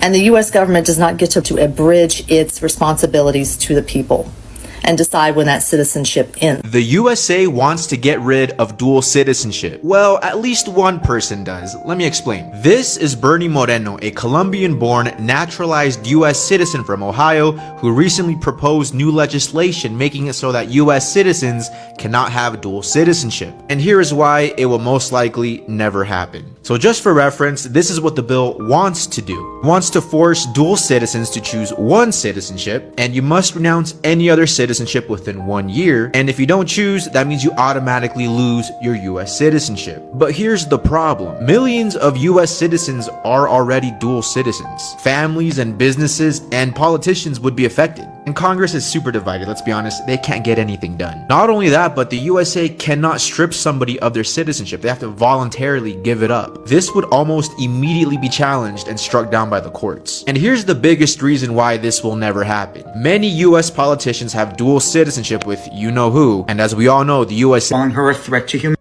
Correct. A lot of people don't realize how many of our US congressmen and congresswomen have citizenships with Israel. Remember, you can have citizenships with whatever country is willing to accept you. You don't have to be born in that country. You can have citizenship in whatever country that will accept you as an American and says, hey, you can come here, keep your American citizenship, and we will give you, it will amaze you. We're going to look at it tonight. How many people in our U.S. Congress has citizenship with Israel, as well as citizenship with other countries, including the United States? My man Tevin King says this. He say celebrities and dual citizenship. He said, thank you very for the list. He said Ryan Reynolds, Sandra Oh, Natalie Portman, absolutely correct. And the list goes on and on from Arnold to Tom Hanks, all the way down. Yes, sir. Good list, man. Angelina Jolie. Yep. Drake. Justin Bieber. Who else you got? You got so many people with dual citizenships, man, that we got actors and actresses that Melissa Ford was born in Canada. She's a Canadian citizen as well as U.S. citizen. We got so many people that are more than one citizenship. Yes, sir. He said, Dre, I didn't want to say the nation's name in my early comment. He say, posted flag on your channel. I got you, brother. I got you. He said a lot of rich people have dual citizenship. It's just a thing now. It's just it's not like it's. We all know that people that have money can see the world from a different lens than we see it. Let's be real. So when we start to see people that have money and can see the world from a different lens, and they're purposely getting 3, 4, even 5 citizenships. What did Jay-Z say in his rap? I got 5 passports. I'm never going to jail. Did not Jay-Z say that? Did he say I got 1? Or did Jay-Z say I got 5 passports? I'm never going to jail. Some of y'all forget that line, huh? Y'all forgot Jay said that, huh? I never forgot about that. I got 5 passports. I'm never going to jail. Yes, sir. Leonardo, absolutely. Heck yeah. Leonardo never here. Leonardo DiCaprio is never in the state. Tom Brady got a Brazilian citizenship with his wife as well as American with his ex-wife now. Oh, you said you got flagged last time? Okay. Thanks for letting me know. So we won't say the country anymore. Shout out to my man Ben in the building. Ben Dixon of the Dixon's family. He said, good evening, Dre. He said, brothers, you also get ancestry by family, by blood, if you have a grandparent that can qualify you for don't sleep. Yep. Jay-Z said that. Yep. Shout out to King Julian. Yes, sir. A lot of guys slept on that line that Jay-Z gave. I got 5 passports. I'm never going to jail. Let's go back to the video. Enough of my mouth. Humanity. Why? Because he doesn't like her. They've been feuding for decades. But let's be clear. The U.S. government cannot revoke citizenship of people born in the United States of America. Of course, not legally. In 1967, the Supreme Court ruled in Afroyim versus Rusk that the government can't strip somebody's citizenship just because they want to. In fact, the only way to lose your citizenship is if you are naturalized and committed fraud during the naturalization process, and you are sued by the Department of Justice in federal court, and a federal judge after a trial strips you of your naturalization. But before he goes any further, you were right, Growth. My bad, brother. He said, every dude I know has real money, has more than one or more of the following: multiple passports, property in another country, dual citizenship. That's true. One of the signs of wealth is not just how many cars you got in the garage, but the new sign of wealth is, just like you said, multiple passports, property in another country, dual citizenships. That's the new wave of wealth. Use the United States for making your money, but you got multiple passports, property in another country, dual citizenships. Absolutely correct, brother. Thank you very much for the $5 love. And I'm going to give a shout out to you guys that's on Cash App in a second. But as this guy is talking about Rosie O'Donnell not being able to be put out the country, out the United States, I want to pull something up on the screen for you guys real quick. Let's add this to the screen. Let me move me out the way and bring this on screen.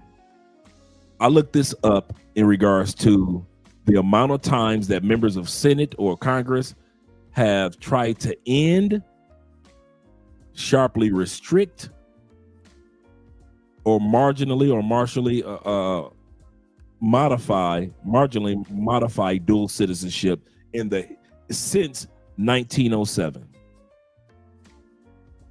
In 1907, they tried to put forth a bill to do this, and they realized that it would cause a loss of U.S. citizenship, such a large loss of U.S. citizens. Remember, in the 1900s, I mean, people were immigrating to the States like crazy during the turn of the century.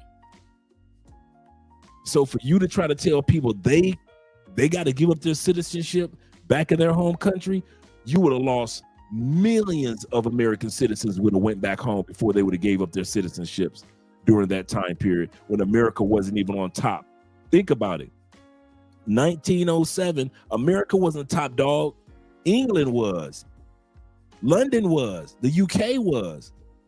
So it was easy for somebody to sit back and say, man, I'll get back on a boat and take my butt back home to my home country before I give up my home country citizenship. So in 1907, it didn't pass because those people realized, listen, too many people will leave America if we do this.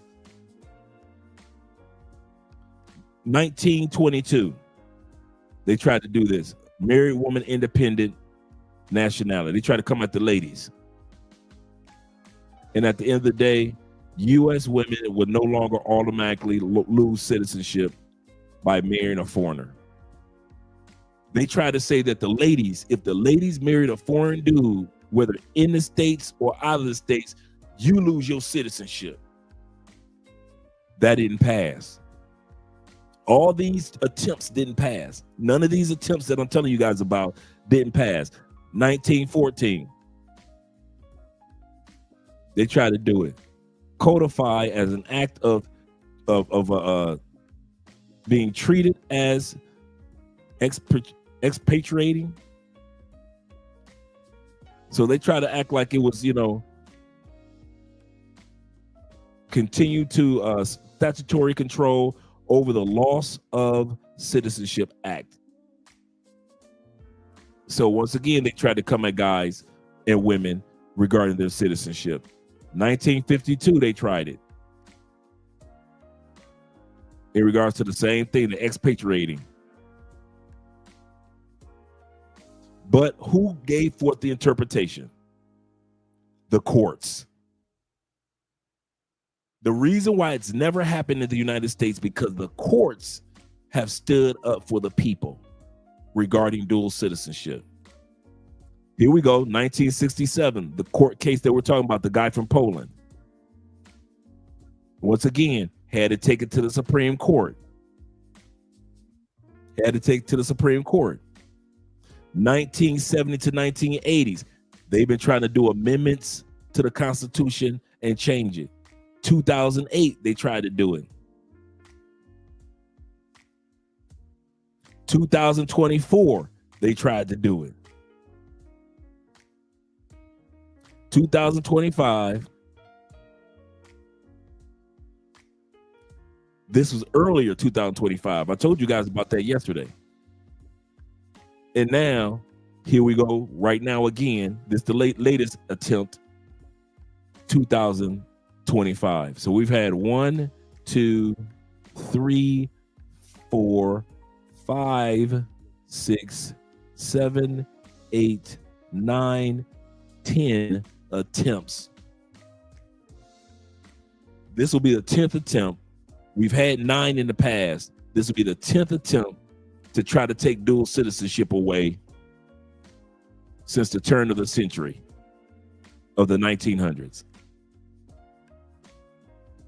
And Congress couldn't do it. The president couldn't do it because the people that stood up for the citizens was the Supreme Court. The Supreme Court. Shout out to my brother Will. Again, he said this. He said it is the most exhilarating feeling to accomplish when you own your own home in the U.S. and another. That's right, and Will knows. He said, and a house in another country, paid, clear, free. Yes, sir. Shout out to you, Will, and others like you. Shout out to you and others like you, brother. Shout out to you.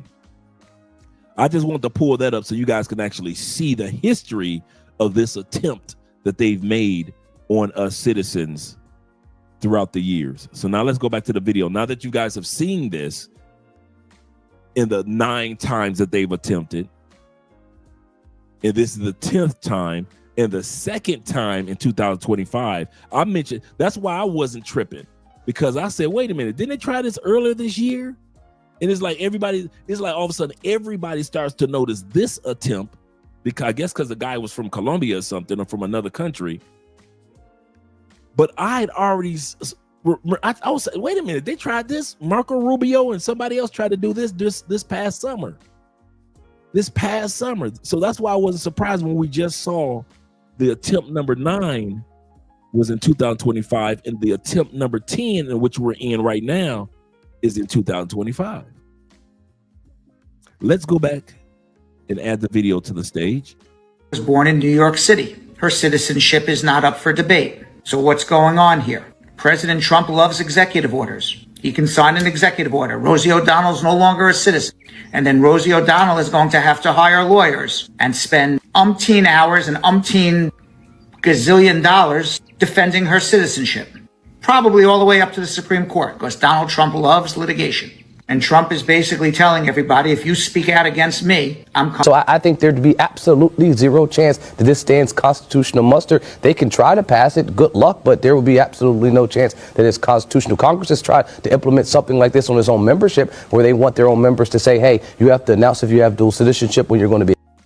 But, and I know he's talking kind of fast, but what he's saying, Congress tried, because they can't do it to everybody, Congress tried to do it to itself.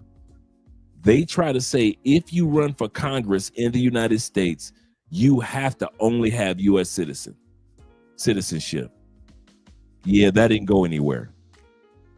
A candidate when you're seeking election, and those are things that they probably could do. Have you seen those lists online of all the U.S. officials who have dual citizenship with Israel? Some fact checkers say these are patently false. But here are some facts. There is no U.S. law prohibiting government officials from holding dual citizenship, in spite of the potential massive conflict of interest. Politicians are also allowed to keep this information secret under the guise of privacy. Never mind that they never have a problem playing up other private information like their religion or ethnicity. What's more, under the law of return, any Jew can apply to become an Israeli citizen when they set foot in the country. Many of our most prominent bureaucrats are Jewish. Coincidence? But I dare you to find any public...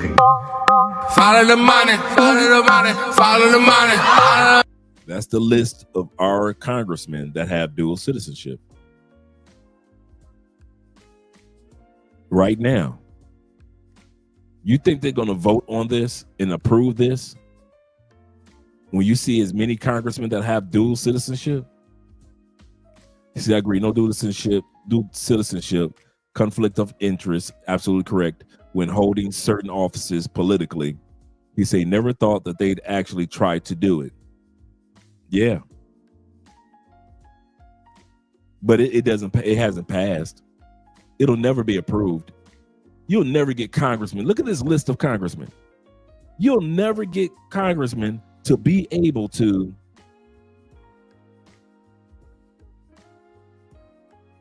he says they're all Democrat. It all makes sense now. Are they? Oh yeah, they all showing off the list of Democrats. You know they're Republicans as well. Let's not fall for this one. Don't fall for don't conspiracy theory everything, guys. Do realize there is a Republican list as well. Do not think that it's just all Democrats with dual citizenship. But I just want you guys to see that it won't pass because there are too many in Congress that have dual citizenship. And I think that it's crazy to sit back and say the only way that you be able to run for office is if you give up your citizenship in another country. You know how many people wouldn't have been, listen, if y'all want to play the citizenship game, we could play it. But let's not put, because there's a lot of reverse Uno cards for the Trump family. If y'all really want to play that citizenship game, we could play that. But all you Trumpeteers that love Trump so much, there are a lot of reverse Uno cards on that family. If we want to do this citizenship and immigration thing, if y'all want to play that game. Do all you Trumpeteers, do your homework on your cult leaders, family, before you talk about somebody else's dual citizenships. Because that family, bruh, y'all do not want to play that citizenship game. Not at all. And I'm talking about from the wife, the kids, his dad, granddad. Man, y'all do not want to play that game. Yeah. Man, you're not, and the family wasn't even over here legally many times. The son wasn't even, the little 9-foot Damien Omen child that they got now. The boy that's like a giant, but he looked like Damien Omen. Do you know that his mom at that time period wasn't even a citizen at the time period when she gave birth? Man, y'all better do some homework on Trump and his people, man. Y'all sit up here worshiping this dude, and y'all don't know what y'all talking about, man. That family is just as dirty as any other family. Yep. Yeah. You know what child I'm talking about, that little Damien Omen demon boy.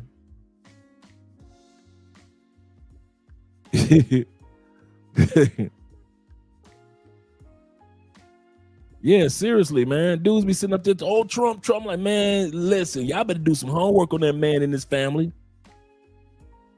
Yeah. I've been telling people for 2 years, many were sitting in Congress. Congressmen and women have dual citizenship. Yep. He said the Trump family is no exception as well. Absolutely correct. Absolutely correct. And ain't nobody gonna tell Trump to renounce his other citizenships. Y'all gonna tell y'all cult leader to do that? Come on, put it in the comment section. So y'all so advocate about, yeah, Congress should not have dual citizenship. Y'all gonna tell y'all cult leader that? Oh, you not? So Trump can keep both his, and his family can keep all theirs. His wife can keep all hers. Little demon kid, he can keep his. But everybody else got to give theirs up.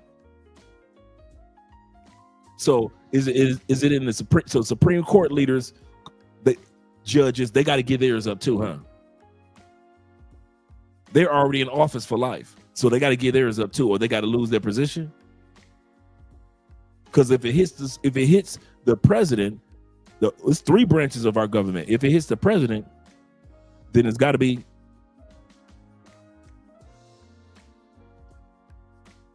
If it hits the president, then it's got to be hit. I know y'all see the smoke back. That's the incense. If you hit the president, then it's got to be hitting hitting Congress. If it hits Congress, it's got to hit the Supreme Court. So Supreme Court leaders got to leave.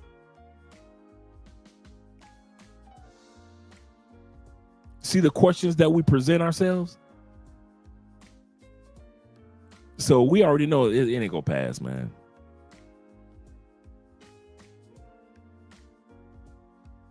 For real, seriously. Yep. Oh man, yeah, he getting his paper, man. For a dude that was going broke, became president twice, man, shoot. Trump is getting, I ain't mad at him. He fleecing.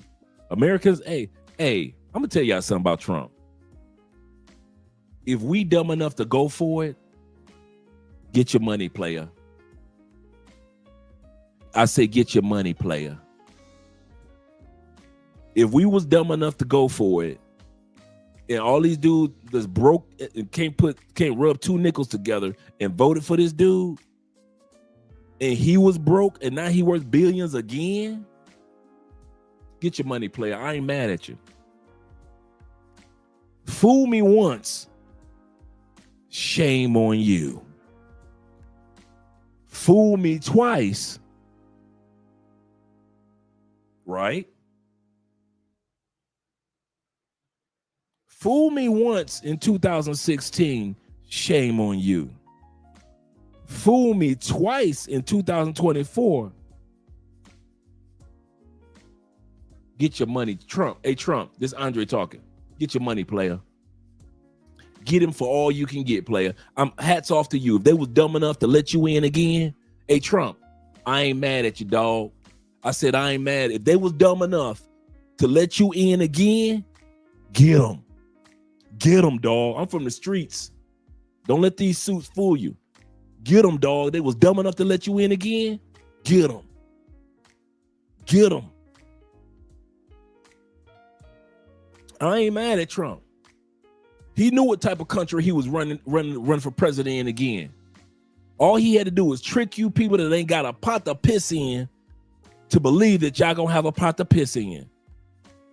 And the only person that ended up with a pot to piss in is him and his family and his cronies. I kid you not, man. I ain't mad at Trump. If y'all ever wonder if he must be angry, not me. Fool, I realize, fool me once, shame on you. But he had the ability to fool y'all twice. That's shame on you. So if he get that money, he get paid, and he walk out of his presidency in 4 years, being worth $20 billion. I ain't mad at Trump at all. I ain't mad at Trump at all. He said, you showing biasness, Dre. He said, I got a lot of respect for you. No, I'm not. No, I'm not. I'm not pro-Trump at all. But I'm not going to sit back and act like our country had the opportunity to act like we had some sense in our head and we decided to run with Trump. Get it, Trump? I ain't mad at you, player. Remember, guys, I don't live in the States. I hold no cards on this poker table. I do this channel so you guys who are on the fence can make decisions regarding if you want to live in the States or not. But you'll never see me complain about Trump or what Trump is doing. Have you ever heard me complain? He's been in Congress he's been president for almost a year in January. You ain't heard me complain about nothing. You know why? I don't live there. I don't know your gas prices. I don't know how much a car is in the States anymore. I don't know how much your clothes are. Y'all, I watch TikTok and I see y'all complain. Personally, I don't know. I don't know how unhealthy your food is now. So I hold no biasness. I have no cards on this poker table. I kid you not, guys. So if you think I'm biased when I sit back and I say, get him, Trump, I'm not. But I'm not stupid. Dude, if I was a con man, I'm serious. If I was a con man and you allowed me to be president in 2016 and you saw me help only my people with tax breaks, rich people, and you saw how I behaved during the pandemic and I told y'all to drink Clorox bleach. I told y'all on camera to drink Clorox bleach. I didn't do anything for y'all during the pandemic. I let the next president handle that, right? Right? Let's be real. I put up a dumbass wall and people still made it in. I put up all that money, $9 billion, because I remember he shut Congress down. He shut the federal budget down, which was the longest shutdown at that time period, just to get money to build a damn wall with his name on it. Let's say it was Andre. I'm serious. Y'all saw how much I was a con man from 2016 to 2020. And y'all voted for me again? I'm going to take you for all you, and we talking about Andre. I'm going to take you for all you got. I'm taking you for everything. Everything. Trump, that's why I ain't mad at Trump. Y'all let him back in again. Y'all let him back in again. I ain't gonna sit up here and be mad at that man. Y'all let him back in again. Y'all let Biden back in again. You saw how Biden was as a senator. He wasn't no good for black folk as a senator, was he? Nope. What about white folk? He wasn't no good for white folks as a senator, was he? He was a senator since the 70s.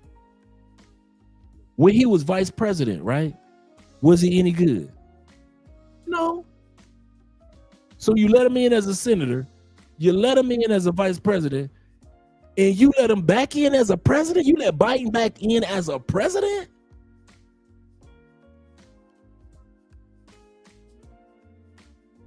You knew what you was. Shame you once, shame on me. But if you do it again, you let me back in again. Y'all let Biden back in more than one time. We knew that man was in his basement, retired. He had no plans on running for nothing. Everybody kept running him. Oh, Biden, we want you to run for president because you qualified. Nope. Nobody said Biden was qualified. Because you youthful. Nope. Nobody said because Biden is youthful. Why did we go and run to get Biden? Because we didn't want Trump to win again. We was hating on Trump. We didn't hire Biden because of vote for Biden because of his qualifications. We just hated Trump more than we liked Biden. And so our dislike for Trump got Biden in office. And look what he did. Him and his son made money. And then y'all let Trump back in. And guess what he gonna do? Make some money. So guess what you should do for the next 4 years? And I mean this. Guess what you should be focusing on for the next 4 years? Making money. Because anybody that's focusing on making money, Trump gonna look out for. But if you ain't focused on making no money, Trump don't care nothing about what you talking about. And I ain't mad at him because you let him back in. That's all I got to say. You let him back in. You can holler Democrats, Republicans, have fun with all that. But at the end of the day, I can't be mad at Trump, man. I'm serious. I can't be mad at him and we voted him back in. Damn, what? Yeah, messed up during the pandemic. Biden signed a crime bill to lock every brother up you can imagine. So yeah, man, seriously. So if y'all think I'm biased towards Biden or biased towards Trump, anytime we let these type of dudes back in again, I keep my mouth shut. Y'all let Biden back in again, knowing Biden wasn't no good for the country. You let Trump back in again, knowing that he wasn't no good for the country. And you think I'm supposed to be mad at Biden for getting his money or mad at Trump for getting his money? I ain't mad at these dudes. And if you do it again, you let another fool in, I'm going to look at you the same way. Get your money, player. It's a money grab. Y'all keep voting these same dudes in that's 109 years old, see now, and they getting their paper. So if you think that I'm biased towards Trump or biased towards Biden, no, I see two old ass dudes that found some suckers called the United States, and these two old dudes are fleecing us, all of us, for the finances that they can get for 4 years. That's what I see. Just in case you ever wonder what I see about the United States over the last 10 years, I see two old dudes that hustled us and scammed us and used us and tricked us and lied to us. One was a Democrat, the other was a Republican. And they both hustled us. And they both gonna walk out with paper. So let's look at it for what it is. It ain't no Democrat Republican thing. It's about we got hustled by two old dudes. And now you can sit up there and lie and be a Trumpeteer, or you can lie and say I'm with Biden. Doesn't matter. That's why they got y'all fooled. They got y'all fooled into thinking it's about the Democrats and Republicans. Man, them old dudes don't care about no damn Democrats and Republicans. As long as they can walk out with $3 billion, $4 billion, $1 billion. You think Biden walked up out of the presidency broke? Shh. Biden ain't walk out that presidency broke. Man, Biden and his son got so much money and so many deals and so many contracts. Biden got hooked up by the time he walked out. He ain't broke. Same thing with Trump. Trump was filing bankruptcies, going broke, lawsuit upon lawsuits. He was at the point that if I don't win this second presidency, we ain't gonna eat. And what did y'all do? Let him right back in there. And if you think Trump that created his own gym shoe, his own cologne, his own set of plates, he done sat up there and created his own do-rag. Trump done sat up there and created his own Trump frisbees. This man got Trump crypto. This man is scamming and hustling y'all to the he taking Biden blueprint. Trump look at Biden like, sure, if he can do it, I can do it. If Biden can hustle y'all and y'all ain't gonna do nothing about it, Trump say, I'm gonna come back in, I'm gonna hustle y'all too. I ain't mad at Trump. I am not mad at that man, because y'all let the same thing happen with Biden. Back to back, two old dudes hustled y'all. And the next dude gonna hustle y'all. As long as we as American citizens keep on complaining and blaming instead of doing something. We'll complain all day long. We'll blame all day long. But if we ain't gonna do nothing, these old dudes gonna keep coming into presidency, making money off of us and laughing on their way to the bank. Yeah, Trump watches, Trump satellites. The man and they got a wall named after him. The Trump wall. He's a businessman. We need a businessman as a president. How'd that work out for you? Oh, since Trump is such a businessman, how's that working out for you, fellow citizens? It's working out for you the same way it did during the Biden administration. Was y'all not broke during the Biden administration? Everybody looking for a job, like what the hell going on? Are we gonna be stuck in this? We're stuck inside for almost a year and a half. Did the Biden administration make you feel good? It didn't. Made Biden feel good. Biden walked up out of there with some paper. What about this administration with Trump? Did the food prices ever go down? No. What about the prices? Gas ain't go down either. He said he wasn't gonna start no wars. Why he got warships off the coast of Venezuela? Why? He said, I am not gonna start no wars. This is not gonna be that type of presidency, didn't he? He told y'all that. Why he got warships right off the coast of Venezuela? Why did he try to start beef with Canada? Didn't he tell you he was gonna go over there in Ukraine and end the war in Ukraine? I thought he said he wasn't gonna do no wars. This dude is hustling y'all, dog. I don't know why y'all think being a president, you can't hustle people. This dude is taking a Biden blueprint and say, if Biden can make money off of these fools, I'm about to make money off of these fools too. So all that crying about Trump, man, please, I wish I would waste my time crying on that dude and I see a hustler, recognize hustle. I used to be in them streets. Trump's still in them streets. Biden was in them streets, walking like they in the streets, man. Them dudes street hustlers. No, why y'all think a dude put on a suit and he white that he must be right? Shh.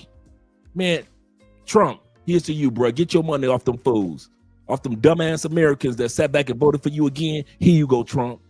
Biden, I saw what you did, baby. Get your money, baby. I ain't mad at you.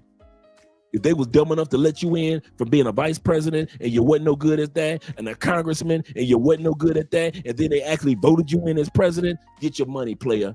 That's how dumb as us Americans are. We dumb enough to have a dude that's a failure as a senator, a failure as a vice president, and we make him president. He was sitting in his damn basement bothering nobody, watching reruns of the Jeffersons. Biden wasn't bothering. No, he wasn't trying to run for no office. He was just spending time with his grandkids. Here our ass go. We need you to beat Trump. He won and decided, hey, I'm about to hustle this country for some money.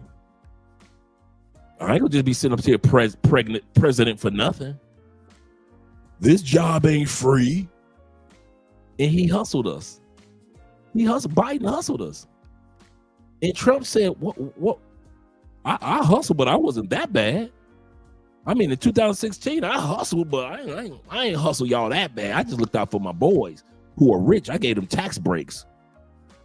But I ain't hustle y'all. This go around, Trump said, I'll be damned if I walk up out of here broke. I'll be damned if I walk up out of here dealing with these. I don't care how many times you find me guilty of crimes. I'll pardon my damn self. He got found guilty of 39 counts. Don't matter. Y'all still voted him in. What y'all? What for? Why'd y'all even let Trump go to court for? Y'all was gonna vote him in anyway. Come on, man. These dudes hustling us, man. Yeah, so Trump is the same guy who trademarked his legal name. I ain't mad at him. A lot of people do that. Man, get your money, hey, Trump. You recognize some fools, I recognize some fools. I see what you're doing, man. And only a fool don't see what this man is doing. This is just an old school 3-card Monte hustle. Got y'all thinking that life gonna get better. Okay, how many of y'all dumb enough to think that your life actually gonna get better in the next 4 years? You got 3 years left with Trump. How many of y'all really believe deep down in your heart, other than the effort that you put in, let's take away all the hard work that you put in for yourself. I'm talking about as far as a government. How many of y'all really think in the next 3 years, the government is gonna make America easier to live in? I don't. I do not think that the U.S. government in 3 years is going to turn around all the BS that they have already presented to us over the last 10, 15 years. Since Bill Clinton was president. Remember, Bill Clinton was the one that we had a surplus of money. There wasn't no federal debt. We looking good. America #1. It was the .com boom. Everybody making money online. Life is good for Americans. Yeah, baby. It's the 90s. Hip hop, the golden age of hip hop. You got Diddy dancing all in the videos. 90s were great, wasn't it? You think you're going to get that back, huh? You think that this Trump, with this Congress and this administration, is going to turn it back and we're going to have a surplus? It's going to turn it back and we're going to have good prices and we're going to have Diddy dancing on the videos in the next 3 years. Man, if y'all don't get your ass out that country and stop imagining shit, y'all like John Lennon. You imagining shit. The only America you gonna see is the one that you imagine, like you John Lennon. Imagine all the people live. Yeah, babe. Yeah. Yeah.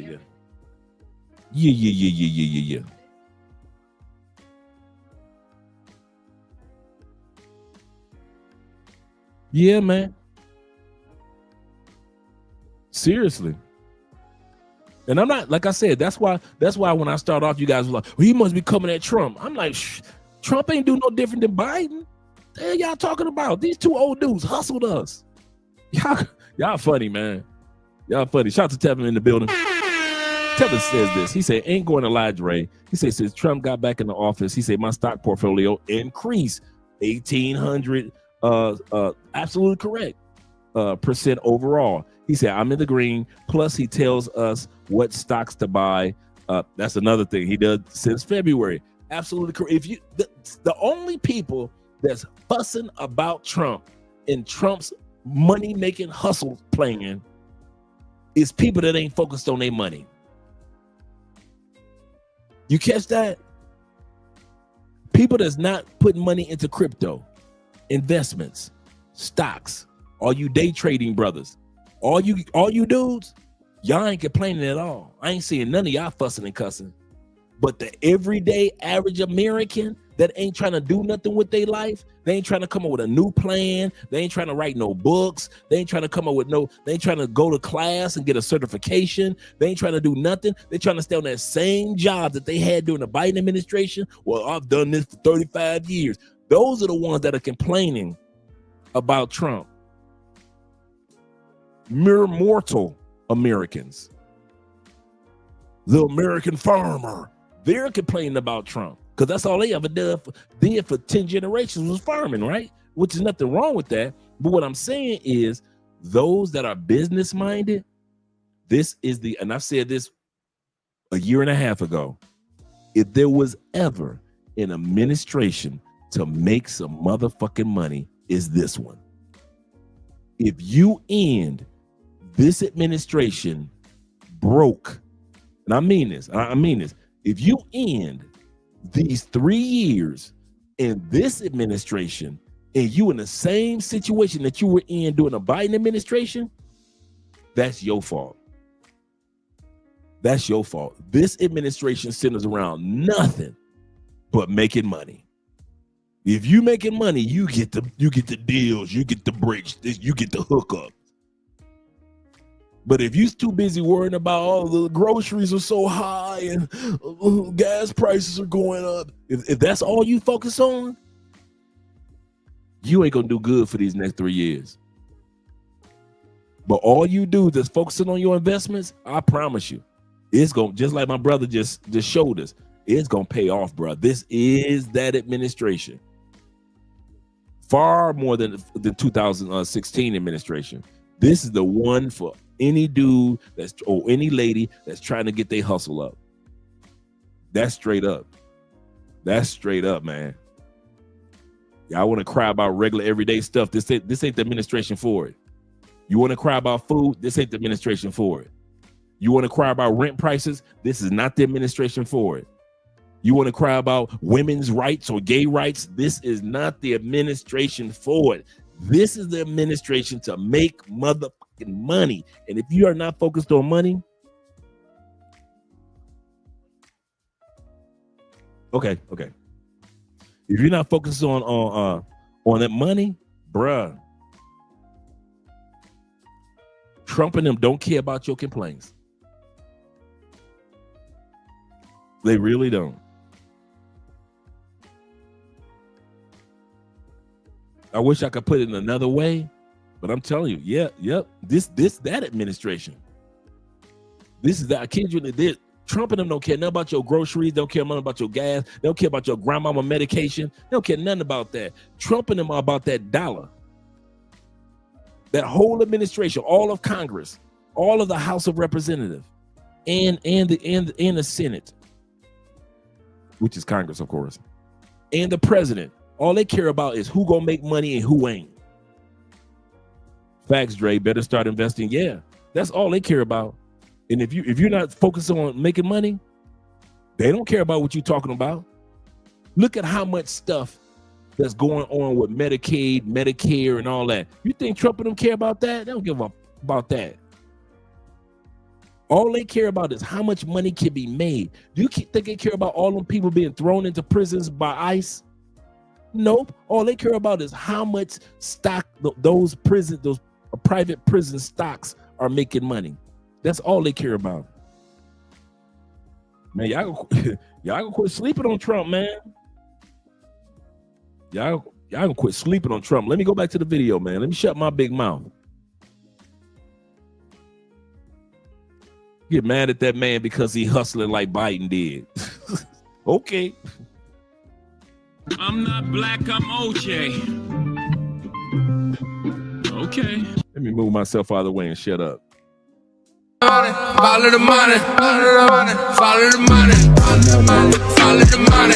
I think that anybody who has dual citizenship should be removed from every position in government instantaneously. You renounce all citizenship and all residence in all other countries, and you are only in this country, and that's it. That you have allegiance to two countries at the same time, and you're a representative. And I'm not sure what limitations it could have, but to enforce their own party internal workings, their members to be able to do that, yes. But in terms of striking and removing your citizenship just because you or have citizenship somewhere else, yeah, I mean, I understand what this congressman in Ohio was saying, that when I came here from Colombia, I got rid of, and it was my proudest day to, revoke and remove any connection to my other country, but there's no requirement. So it's good for you, but it's not good for everyone else. So good luck with passing this and allowing Congress to do this and the Supreme Court to strike it down. I know you said it would be DOA, but if it were to go forward, I mean, some of the brightest minds in our country, in the Carolinas, Khalif, are probably dual citizens. I mean, look at the research triangle. We got so many, that medical community and the work at Duke and others. What would that do to even just the job market? Substantially diminish it. I mean, quote Elon Musk again, these individuals that come here are citizens from another country, come here to work because they're adding a benefit that we may not have at the time. So they're teaching, they're not just coming to work, they're instructing and giving their skill set to folks here so that we can learn. If you're now saying that you're going to have to make a choice, is what his words were, they're going to choose to probably stay at home because you're paying them a lot of money to come here to help.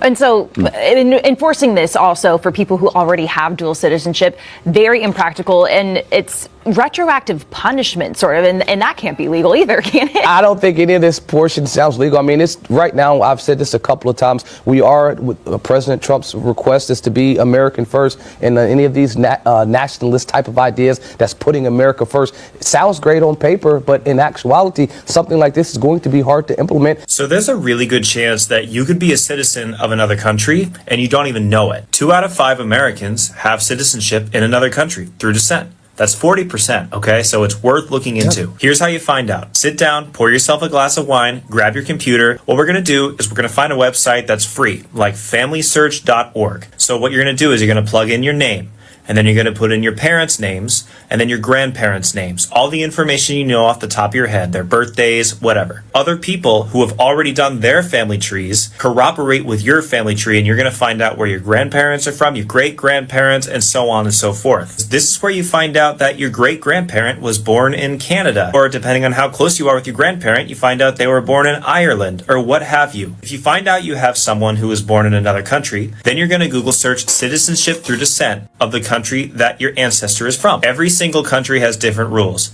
Some countries stop at grandparents, others are more forgiving and go to great-grandparents or even beyond. Then from here, you're just going to have to fill out the forms and find the documents to prove your lineage. You send in your packet of all your information, you become a citizen of that country. It gives you the option to live and work in that country if you ever wanted to, and really, at the end of the day, isn't it just cool to say, I'm a dual citizen? I'm really passionate about talking about this stuff because not a lot of people know about it, and I find it really fascinating. I hope that you do too. Let me know if you found this helpful and if you found out anything about your family tree and where. Will the U.S. end dual citizenship? Senator Moreno of Ohio introduced the Exclusive Citizenship Act of 2025, which states that if a U.S. citizen does not renounce any foreign citizenships within 1 year, they stand to lose their U.S. citizenship. Now, I understand this must have many of you worried, especially dual citizens out there, but I want to raise a couple of important points about this. There's several legal, constitutional, practical issues with this bill. On the legal side, for example, it requires that the renunciation of the foreign citizenship happen through the U.S. Department of State. That's impossible. Only the foreign government can do that. True. You cannot make, once again, guys, for those that weren't here earlier, you cannot force a person to renounce citizenship of a country, which is the U.S. Department of State can't tell you, you have to give up your Italian citizenship. Only Italy can do that. You have to give up your Chinese citizenship. Only China, by law, U.S. law, can do that. You've got to give up your Colombian British citizenship or Jamaican citizenship. The U.S. State Department can't do that by law. They ain't got to go to court for this. That's the law. Only the country in which you have your other citizenship has the right to inform you that you have to give up your citizenship of that country. America can't do that. And in reverse, another country cannot tell you to give up your U.S. citizenship. This is another reason why this won't pass. On the constitutional side, there's a Supreme Court case, the Afroyim versus Russ case, which protects U.S. citizenship and essentially states that only the individual U.S. citizen can voluntarily relinquish their U.S. citizenship. Congress cannot take someone's U.S. citizenship because you have a 14th Amendment right to be a U.S. citizen. And in addition to that, there's many practical issues with this bill, such as all these U.S. citizens who would lose their citizenship would be subject to the exit tax, which would be a complication for the IRS to handle. So the bottom line is there's quite a few issues with this bill. I've recorded I did not even think about that. The exit tax. For those that don't know what the exit tax in the United States, once you give up your U.S. citizenship, there is a fee to pay. If I'm not mistaken, right now, the fee to give up your U.S. citizenship is all debts in the United States have to be paid off. So any type of credit cards, any type of you owe a traffic ticket, everything's got to be paid off. Back taxes, that's got to be paid off. Also, I think the fee is $5,000, if I'm not mistaken, for the exit tax. Just imagine they got a tax to kick you out the country, and it's $5,000. So not only would all these people have to pay off their debts before leaving the United States, not only will they have to pay off their tax debts before leaving the United States, there's also a fee of $5,000. I think it's still $5,000 to give up your U.S. citizenship. You can't just say, I'm giving up my U.S. citizenship. No, there's a fee to pay. And there's some requirements, and paying off all your debts is one of them. He's absolutely correct. I forgot about that. a long video on this that I've posted, but if you have questions, comments, post them here and I'll do my best to record more videos. Thank you. This literally could have saved me 8 years of visa-related headaches had I done this sooner. I so wish I did this sooner. I'm applying for Polish and Lithuanian citizenship, even though I live in Belgium. There are two main paths to becoming a dual citizen, by descent and naturalization. Citizenship by descent is typically when your grandparents or great-grandparents were citizens of a certain country and you can reclaim their citizenship based on your ancestry. Naturalization is a process where you live in a certain country for a certain amount of time and you integrate well enough to become a naturalized citizen. Typically, citizenship by descent is a quicker process, taking a few months rather than several years. The reason I'm so interested in Polish or Lithuanian citizenship as a foreigner living in Belgium is because they are both EU member states, and so is Belgium. This is what people are talking about when they're talking about becoming an EU citizen. Becoming a citizen of one EU country gives me the right to live and work visa-free in any EU country. Also gives me the right to family reunification, which means that my family still living in the US can apply to join me here. However, unfortunately, in 2025, 5 different countries in the EU have restricted or entirely canceled their citizenship by descent paths, which may unfortunately signal a trend in that direction for other countries as well. That's why I'm doing this now. The first thing you need to do is just find out the requirements for qualifying. If you go on citizenship.eu, it can help you figure out exactly where you might qualify and get you connected with local experts to help with the application process. Both of my grandfather's parents were citizens of Poland, and my grandmother's father was a citizen of Lithuania and left during Russian occupation. In both cases, through my great-grandparents, I'm allowed to reclaim their citizenship. If you have any intention of living in Europe at any point in the future, it is so worth exploring this option. The United States doesn't care if you're a dual citizen with another country or even citizen. Okay, I just looked it up real quick, and the cost is no longer $5,000 like it was when I first left the United States. The cost now is only $2,350. The $2,350 fee is non-refundable and must be paid as your announcement appointment. You got to make an appointment with the U.S. Embassy or consulate. So let's say you're in Colombia.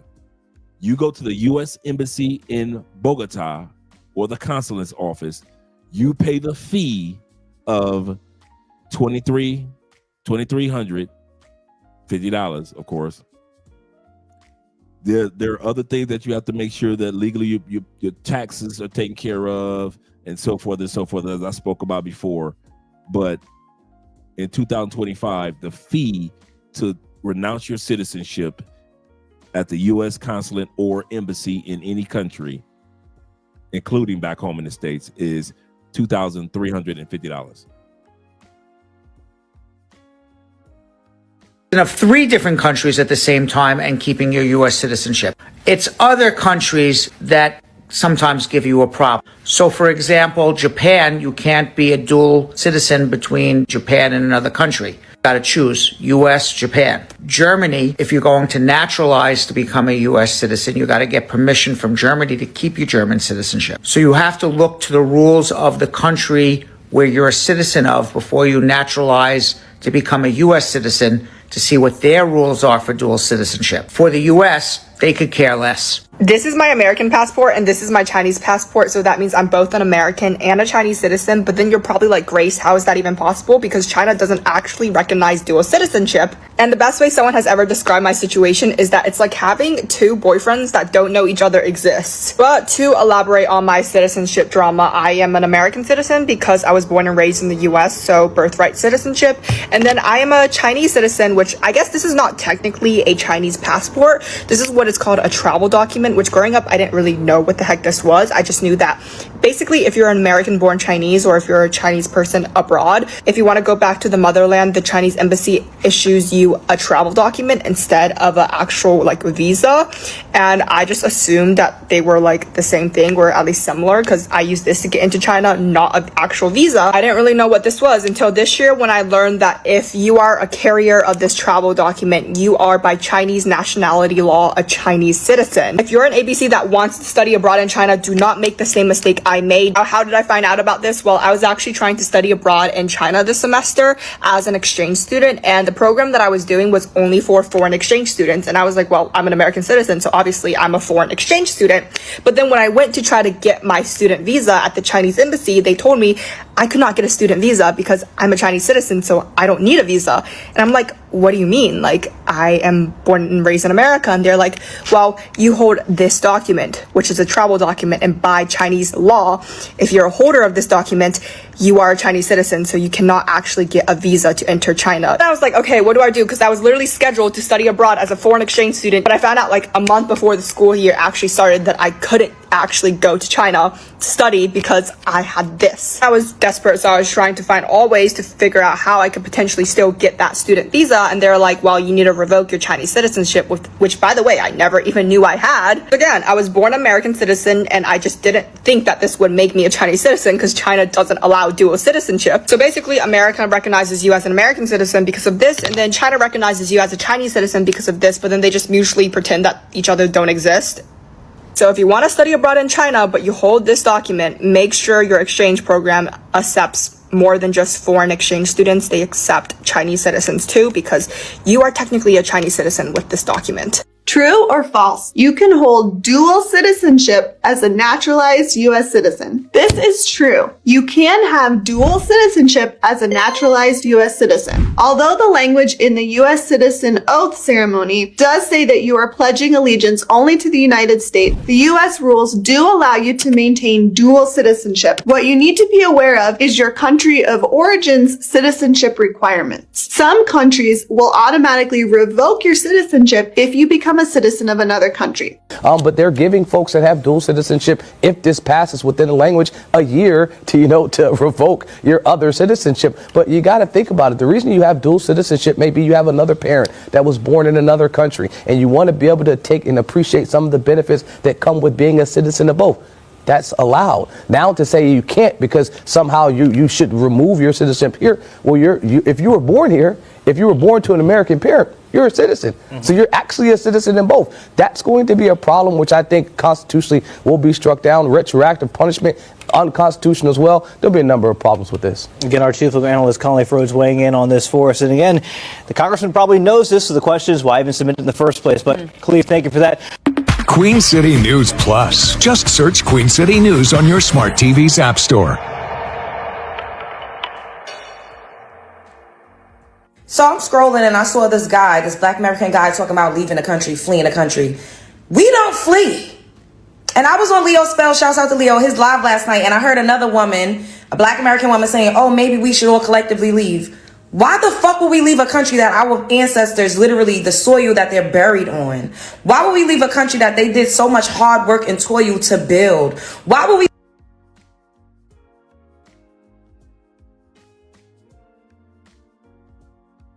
want to say something to black folks in America. And I want y'all to hear me closely too. Did not the Irish build Ireland, but yet many of those left? Did not the Nigerians build the beautiful cities that we see in Nigeria, yet many of those left? What about in Colombia? Did not all these Colombians and Venezuelans throughout history have ancestors buried in the soils of Colombia? And many of those live in Spain now. Colombians live in Portugal now. Colombians live in the United States, and Colombians living around the world, huh?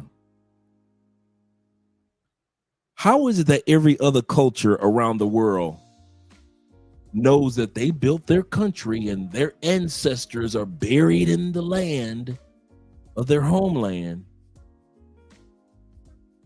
But when it's time to relocate for a better life, every other culture knows how to relocate, but black folks. Black folks is the only one that will use that excuse. Our ancestors built this country. It ain't a country where somebody transferred from where their ancestors didn't build that country too.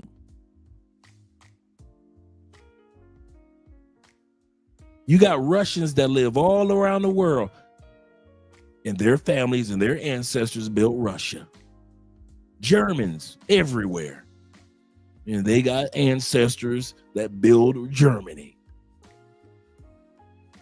That lame ass excuse that we keep using day in and day out.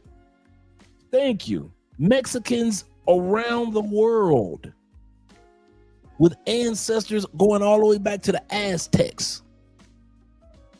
I think it was the Aztecs or the Incas. I think it was the Aztecs. And yet they have no problem with packing if they need to, and relocating to another country.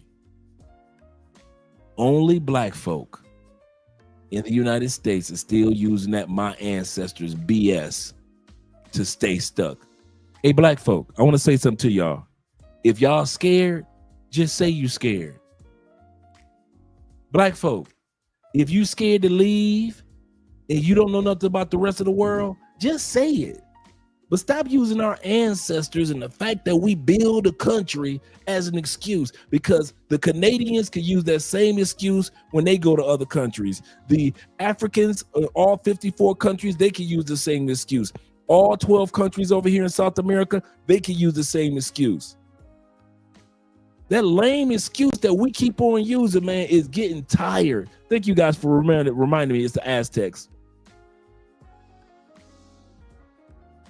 But you know what? This the funny part, Mr. Gilmore.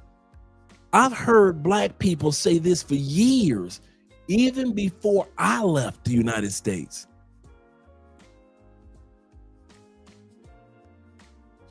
I hear even some military guys, shout out to my military brothers and sisters, stop using that excuse because you defended the country that you ain't leaving the country. I'm not leaving this country. I'll put my life on the line for this country.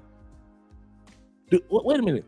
Do you think that the U.S. military is the only military on the planet? There are people that have left Colombia that were in the military in Colombia. There are people that have left Brazil, moved to other countries, but were in the military in Brazil.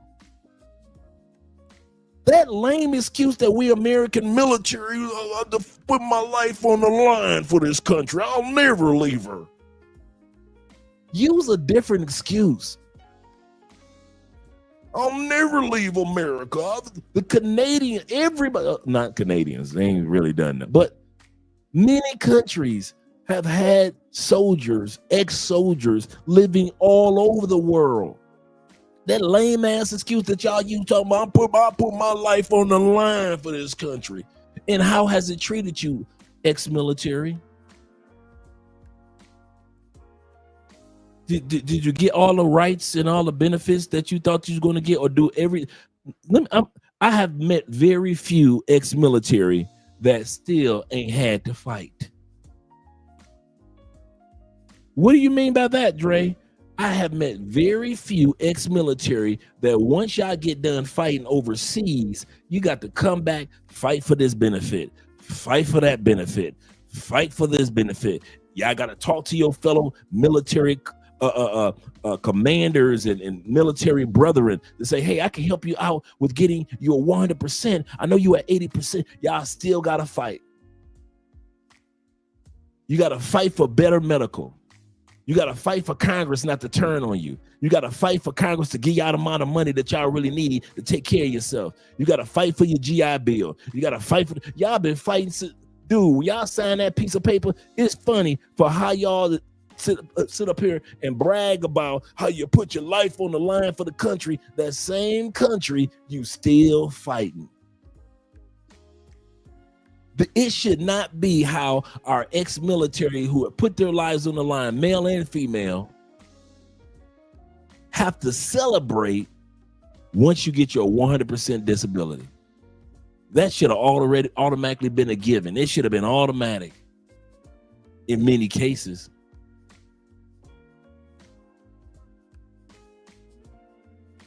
So all that sitting back and dude. Only we in America talking about I put my life. I ain't going nowhere. I put my life on the line. I lost my leg in the war over there for them. Same thing with brothers talking about something. I ain't moving to another command. Listen, I put my life on the line for America. I love America. Ain't nothing wrong with that, brother. Ain't nothing wrong with that. I'm gonna say that again. Nothing wrong with that. But don't be talking crazy to us that decided to leave. You decide to stay and eat that ragged ass food. You decide to stay and deal with the medical services. You decide to stay there. I think sometimes Americans get mad at other Americans that decide to leave and y'all fleeing. Man, forget what you talking about. Y'all flee America. You didn't stay. How come every other country, when they leave, when things ain't going right, they're immigrating. They're transitioning. They're building a new and a better life for their future and the future of their families.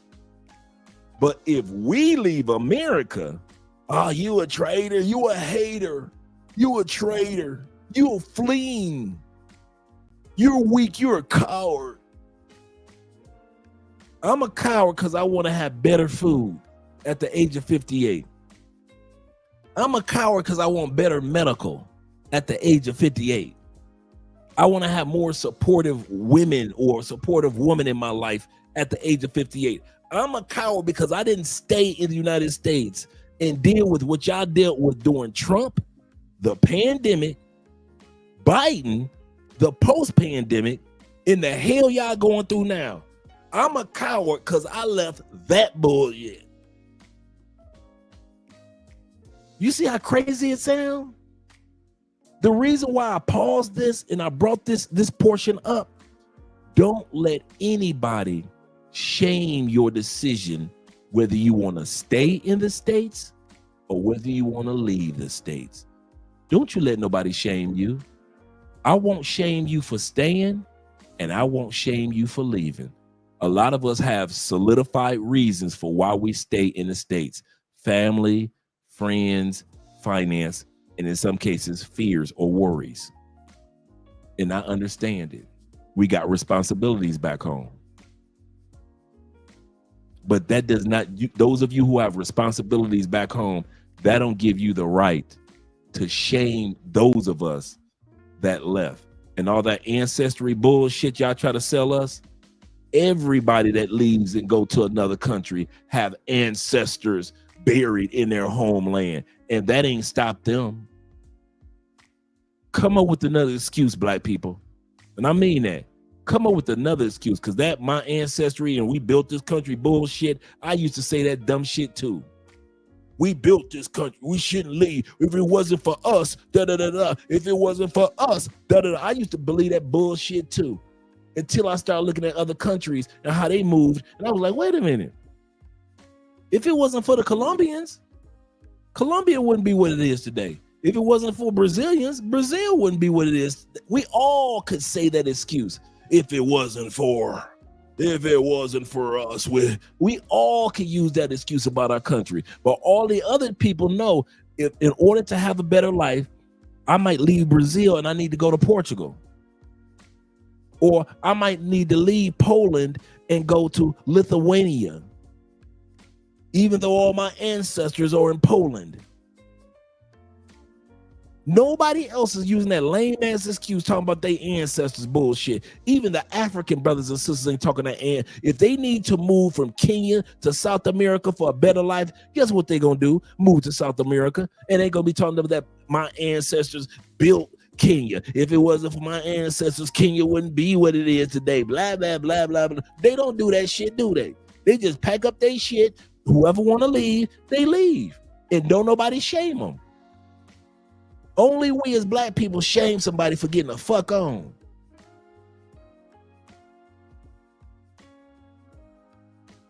Y'all funny, man. Y'all funny. That ancestry bullshit, man. Y'all keep, and hey, I'm telling you, you keep on harping on your ancestors that ain't around no more. Your ancestors probably sitting around thinking like, God, I wish I'd have left. Did you ever think about that? You ever think about your ancestors like, man, I should have left. Shout out to No Excuse. In the building, my brother Rob. He said the U.S. is still my home. Absolutely correct. He said, where I relocated overseas or not. Absolutely correct. U.S. is still my home whether I relocate overseas or not. But it's not my only home. He said, I would never denounce my citizenship, though. I'll tell you the only reason that I wouldn't renounce my citizenship. You ready? It ain't got shit to do with Andre. Bruh, I've been going outside the United States so long. What part of my citizenship have I used? Riddle me that, Batman. Driver's license? Nope. Medical? Nope. Political? Mm-mm. The roads? Mm-mm. I've been gone 8 years, almost a decade. What benefits am I getting from my citizenship? Name one thing. I can't name one. Voting? I vote for stuff that I'm not even going to be there to use. I'll say that again. I vote for stuff that I'm not going to be there to use.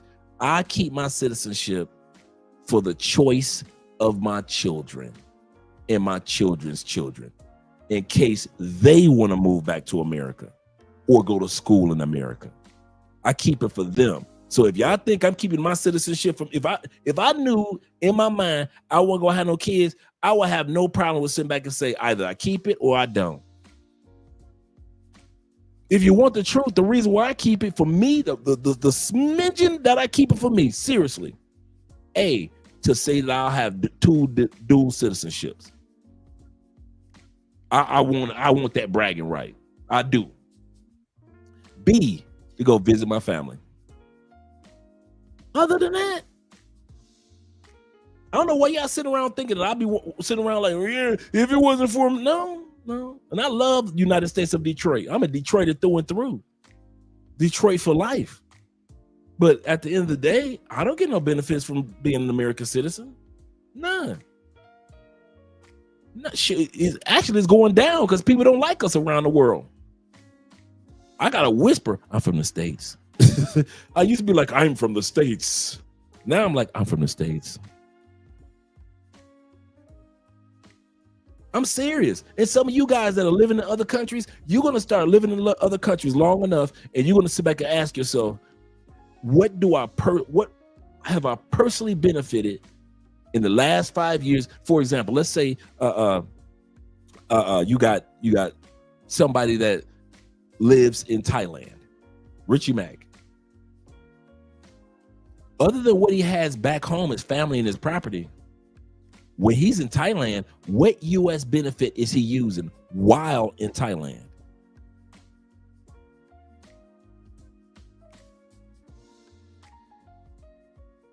Some of you brothers in Kenya, you got Austin Holloman in Kenya for like the last 3 years. What U.S. benefit that he's used while in Kenya?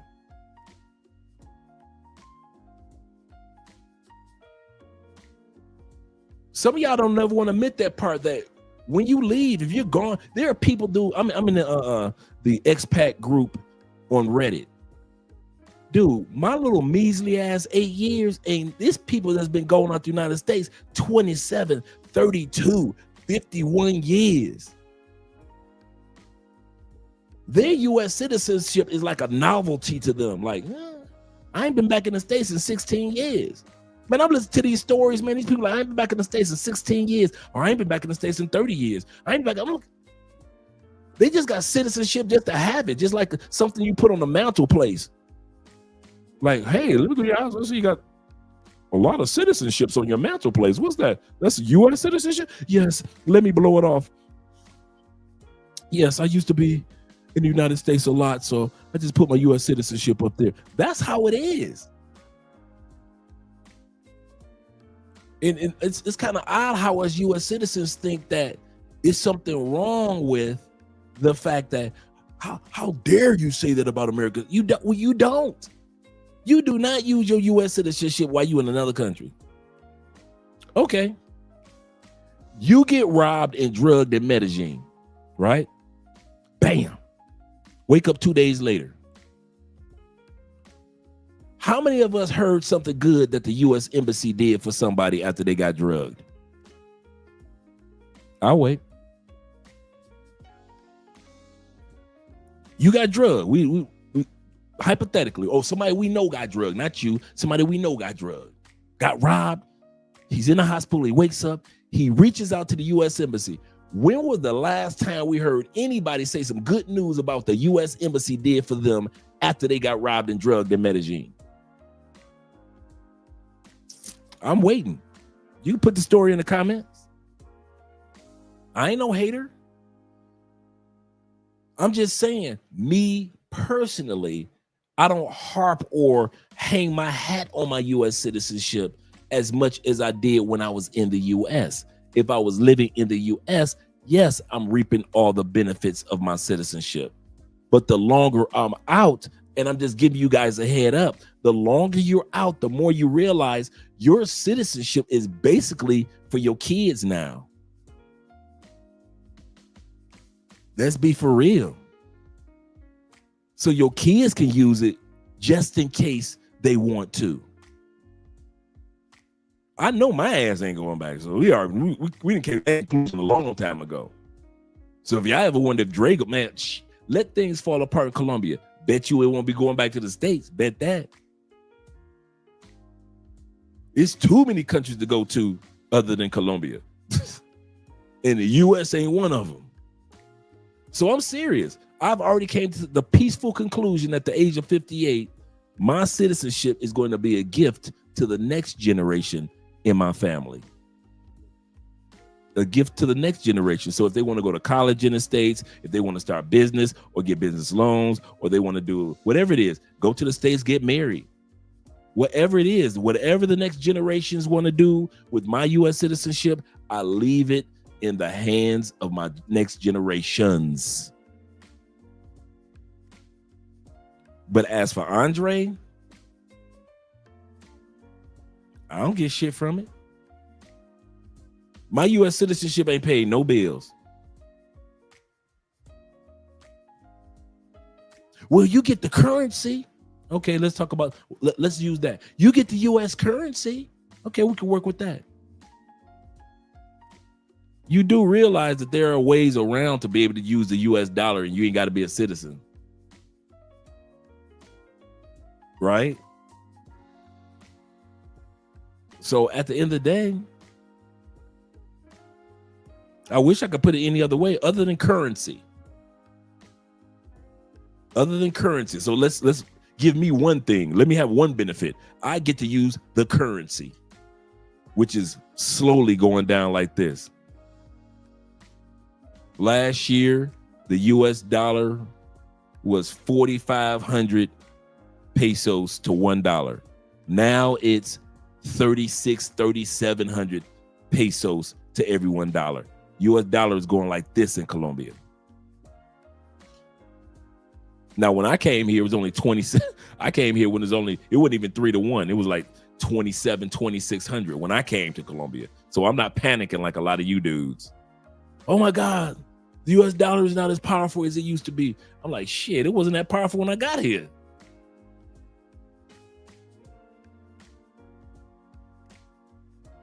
I'm gonna tell y'all something. If the Colombian pesos was just 2 for 1, if it was just 2,000 to 1, I'm still ain't taking my ass back to the States. I still get a 2 for 1 discount. No. I am FSM he say, Dre, you think you better than US than us black citizens? No, I don't. Not at all. Don't care to be. And I know you're being facetious, but I don't think I'm better than anybody else. I think because I'm so analytical that I see things without emotion that a lot of us Americans, we're known for. Like everybody around the world, no matter where you go in the world, people are emotional about their nationalities and in their country. So I'm not just saying it's just an American thing. But what I am saying is, if you look at it from the rational point of view, those of you who are outside, and I'm giving you a tip, those of you who live outside the United States, the longer you live outside the United States, the more you're going to notice that you don't use your U.S. benefits other than currency. Now, military brothers, you guys are different. You guys are a different breed. I'm not talking about you guys. But us mere mortals without superpowers, well, as time goes by, you'll see your U.S. citizenship just sitting on the mantelpiece. Yeah, I put on 4th of July, I put on a red, white, and blue t-shirt. And yes, I'm already giving a shout out to Detroit, but there'll come a time where it'll be 30 years since I saw Detroit. There'll come a time when it's been, other than conclave and maybe visiting family, it'll be 25 years before I actually lived in Detroit. Just think about it. When the 25-year mark hit for me, 25 years I hadn't officially lived in Detroit, lived in America. 25 years I haven't used the roads, I haven't used the medical, stop signs, stop lights, buses. I have not used anything in America. The police, fire department, EMT, hospitals, Congress. I haven't asked my city council. I haven't used the city council. My governor. I don't even know who my damn governor in Florida is. My senators, my state senators. I don't know who them dudes are. I used to know everybody. I don't use any of them. And all you dudes that are living in other countries, you don't use yours either. See, I'll sit back and I'll admit it and talk about it, but you guys don't use yours. If you're living in the Philippines, you ain't using your governor. You ain't using your, when last time you, tell me the name of your state senator right now in the comment section. You all in Thailand? You don't know your senators and like that, like you really used to know them. You might know them by name, but not as far as what they're doing for the state. You used to know everything that they were doing for the state. Now you ain't keeping up with them day-to-day stuff that's happening in your state like that. You are not sitting back and you living in Taiwan or Malaysia and you complaining about the price of a hamburger in the United States. You ain't doing that. You ain't all in Malaysia talking about some damn hamburger getting expensive in the States. I can't tell you how much hamburger is in the States.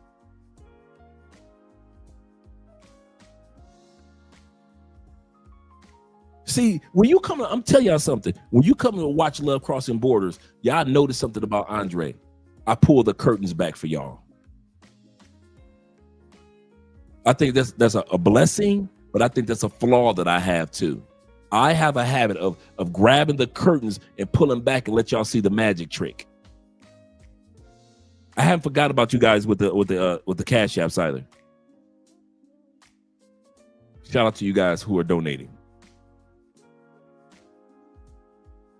I try to let you guys see relocation with the curtains pulled back. I pull back the curtains, and it's not just the fun part. It's not just the, hey, I got a citizenship. It's, hey, I'm married part. I try to pull the curtains back and let you guys see what the true experience of relocating to another country is like. And I'm telling you, as a relocated person, you will, as time progresses, you'll notice that you don't use your city. You know what? We vote almost like, let me have some fun. We don't vote like y'all, like, man, listen, I'm tired of these bills, man. I'm gonna go ahead and vote for so-and-so because he said he go check. I don't vote like that. I don't vote because of gas prices. I don't vote because of medical. I vote because it's my right to vote as a citizen. And here we go. My ancestors did die for my right to vote. So I vote to respect my ancestors and my right as a citizen to vote. But as far as the pressure of who I vote for, I don't feel that shit. I did not feel no pressure about Biden. I mean, about Kamala. I didn't feel no pressure about Trump. I don't feel no pressure about state senators. I didn't feel no pressure about the House of Representatives, or Congress in general, the Senate or the House. I don't live there to feel pressures. And that's why I pull the curtains back and let you guys know that in a few years of living in another country, you're going to notice you don't feel the pressures of the United States anymore. And when you vote or when you talk about topics, I talk about topics because this channel, like I keep saying, is dedicated to the men and the women on the fence. I don't care about U.S. citizens that have decided that you're going to stay in the States. Cool. I don't care about the U.S. citizens who have already left the States. You gone. This channel is dedicated to you guys and ladies who are on the fence of whether you want to leave or stay in whatever country, U.S., Canada, UK. If you're in a country and you're right on the fence of should I leave, I try to show you the benefits of relocating outside of any country. That's what Andre and I try to do. Our job is to talk to the men and women on the fence. And so a lot of times I pull the curtains back and let you see before you leave your home country, do realize certain things will take place over time. You can't tell me that there are Irish dudes that live in New York that are stressed out about what's taking place on a day-to-day basis in Ireland. You can't tell me, you Jamaican brothers, you cannot tell me, even though you were born and raised in Jamaica, but if you lived in the United States for the last 20 years, do not tell me that you stressing on the everyday activities that's taking place in Jamaica. No, you ain't. You're concerned, but you ain't stressing. I'm concerned about my home, the United States, but I ain't stressing like I was in the United States. And some of you guys, well, he's not right. Okay. Maybe you lived outside the United States longer than I have, but I have yet to see any of us that live outside the States stressing about what's going on back home. We got other things to think about. And the last thing we're thinking about is what's going back home. I kid you not. We show concern. We keep our home country in prayer. We keep y'all lifted up. We cheer on the United States because that's our home country. But at the end of the day, if y'all thinking we stressing with y'all, anybody that's traveling and living in another country and they tell you that they stressing about the United States, even though they haven't lived in the United States a couple years, they are lying to you. We don't stress about what's going on back home. Hell no. You think I'm gonna be living in Malaysia? You think I'm gonna be living in Malaysia, Indonesia, Vietnam, Thailand, Philippines, Japan, China, Mongolia, and I'm gonna be stressing about what's going on 6,000 miles away?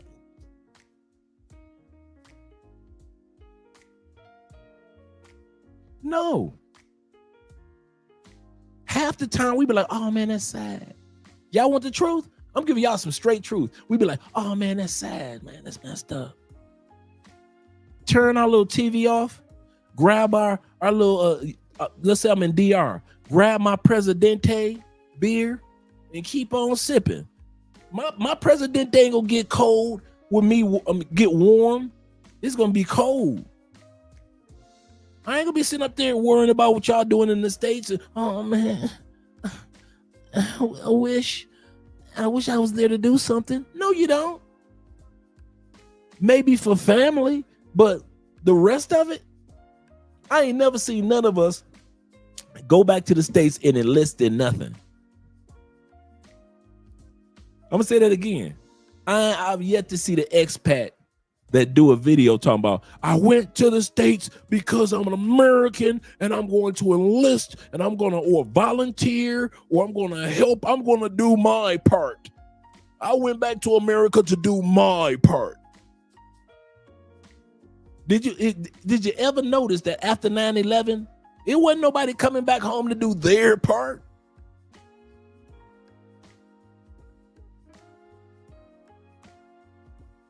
A flood of Americans have just come back to the United States after 9/11 because they wanted to do their part to help the country.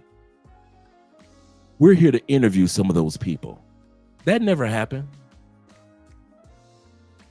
That never happened. American citizens that was outside the United States after 9/11 were the same ones that was outside the United States before 9/11. They'll keep us in prayer. They call home and make sure everybody was all right. They may have donated to some families in New York, but they didn't come back home, did they? Wasn't no flood of American expats coming back? Not at all. You know why? Because it doesn't impact us anymore.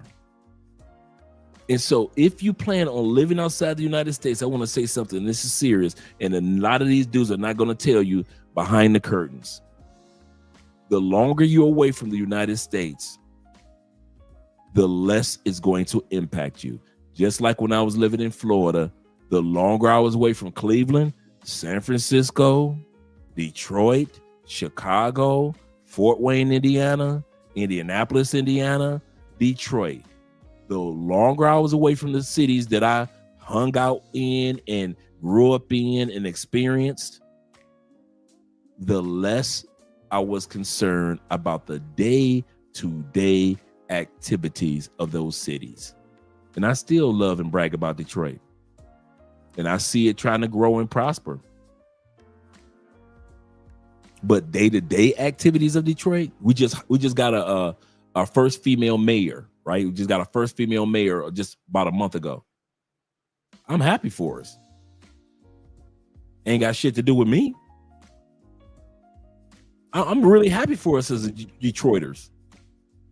But day-to-day activities ain't got nothing to do with me.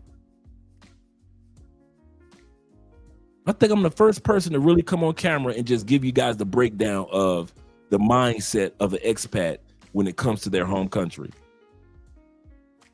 Sorry. I wish I could make it seem like it's, yes, we're out here and we no, we ain't like that. No.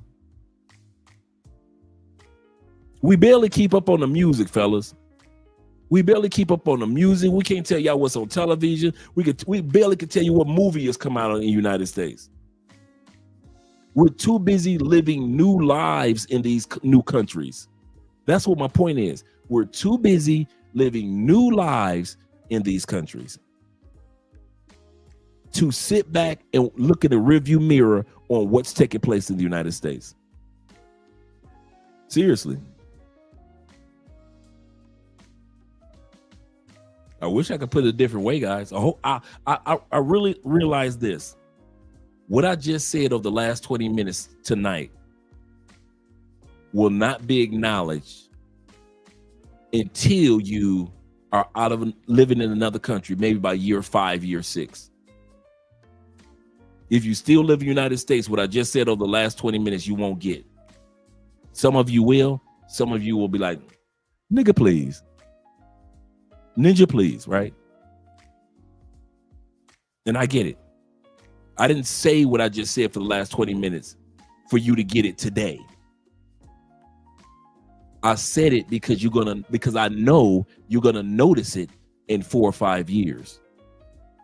That's why I said it. You're gonna notice it in your 4th and 5th or 6th or 7th year outside the United States, how distant you are from the day-to-day impact of your home country. It doesn't impact you anymore.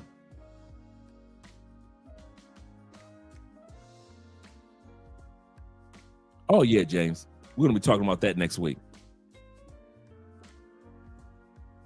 But yeah, shout out to all you guys, man. I kid you not, but I wish I could think like this sister, you know, my ancestors, but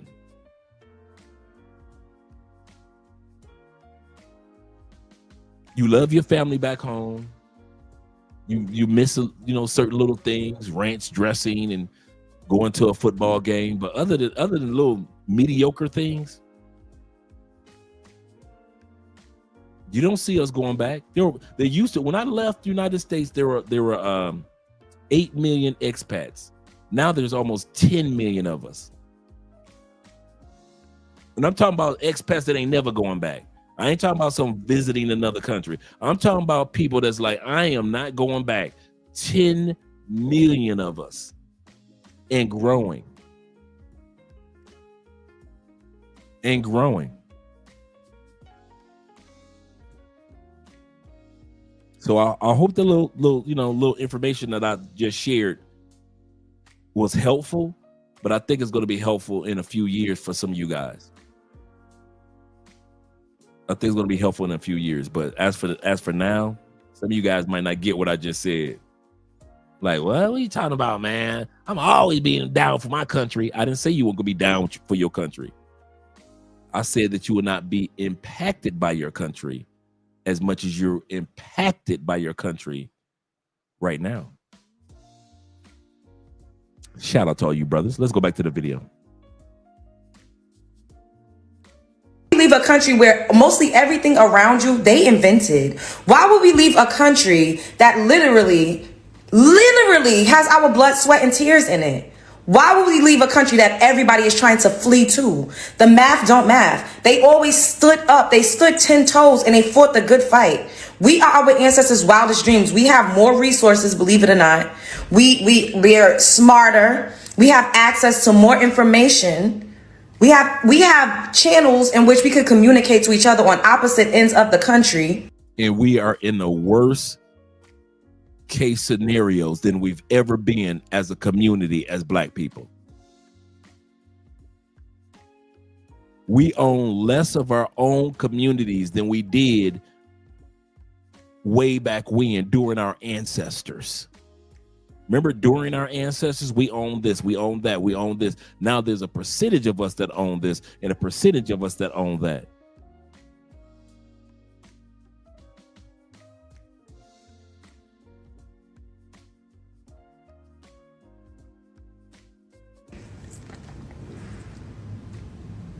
Why would we leave?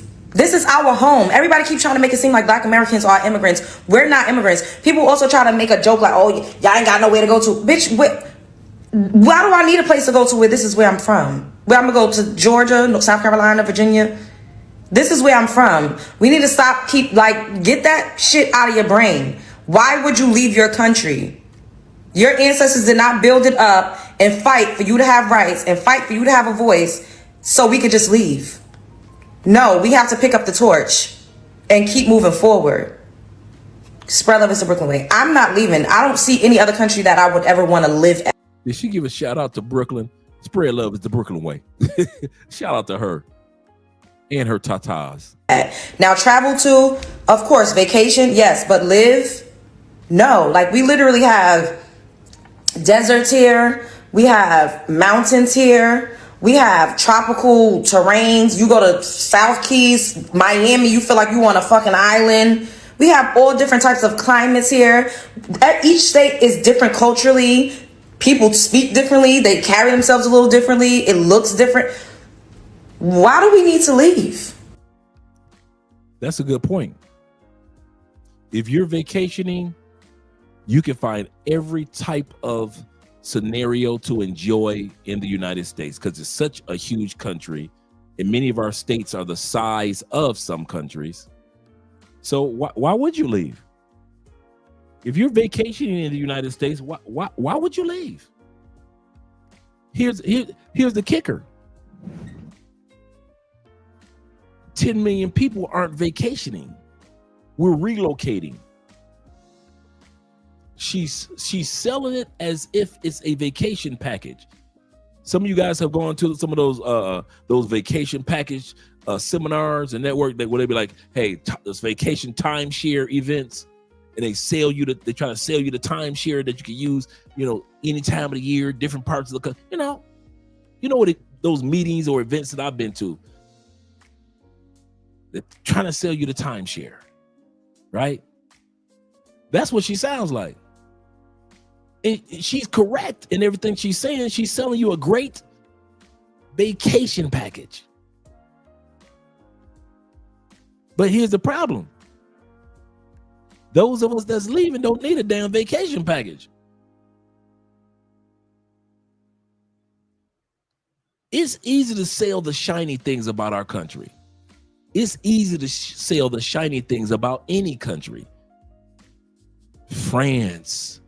It's easy to sell Paris. UK. It's easy to sell London.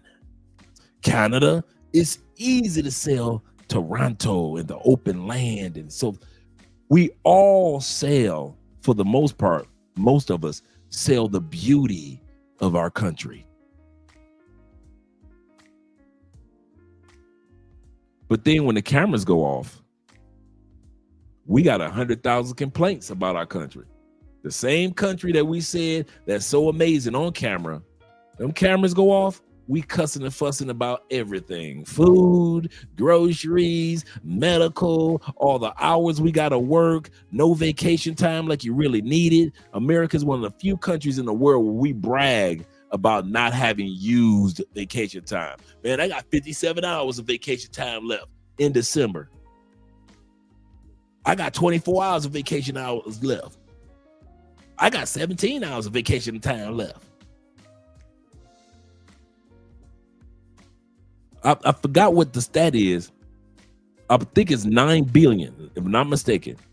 Americans leave 9 billion with an alien vacation hours on the table every year. She ain't gonna tell you that. She ain't gonna tell you work, die. She ain't gonna tell you that part. She gonna sell America as a timeshare, like most countries sell their country as a timeshare. I'm not saying America is all bad and doom and gloom, but what I'm saying is not all rainbows either. There's a balance. You could just pick a different state. Spread love is the Brooklyn way. I'm not leaving. As a proud American, this is why I would never move out of America. One, I'm American as AF. Okay? American as AF. Now, I've been to 46 countries and I've never went to no country in my life where I was like, oh, I would move here. You know why? It's obvious. And this is not a trivia pursuit question. Most of us know why. And I'm gonna give you a hint as I say this. Most of us know why a single Black woman, independent, would not leave America after being in over 40 countries? The answer to the question is because don't no men in none of them countries want to deal with a black, independent, you can't tell me and my weave nothing woman from the egotistical, loud United States.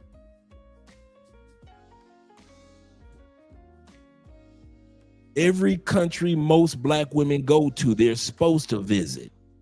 There are very few black women that are built for relocating. Very few.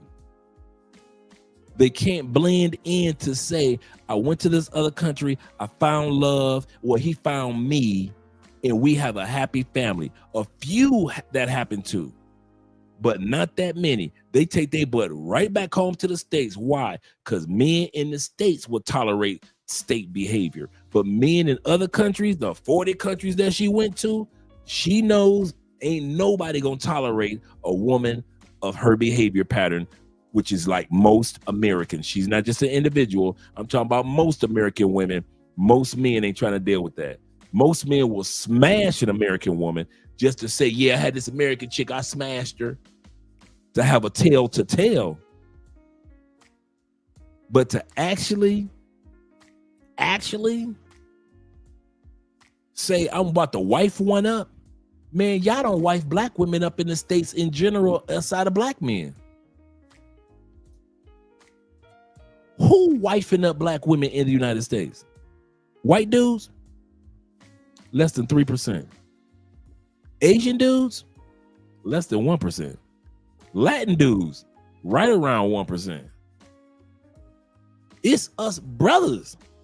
If these sisters from the States want to get married, of course they ain't leaving the United States, because the only mother that's gonna marry them is a brother from the United States.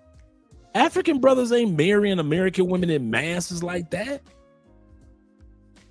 You don't be seeing them Nigerian brothers in Atlanta, they were smashing American women and trashing American sisters. You ain't seeing Nigerian brothers in masses marrying sisters from the States. And I'm not talking that green card talk. I'm just talking about behavior. The only people that tolerate African American women are African American men in general on this planet. So she is not stupid. She's 100% correct. She should never leave the United States except to go visit some countries. That's it. And I mean that for most of our sisters.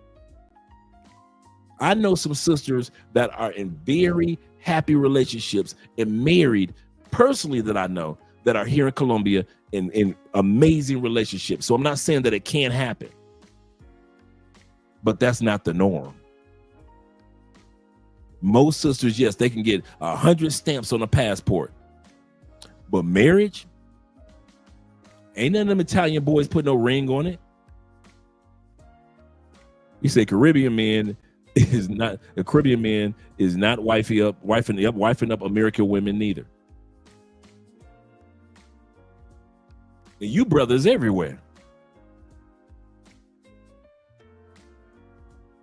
So when she says this, guys, hear what she's not saying. Don't just hear what she's saying.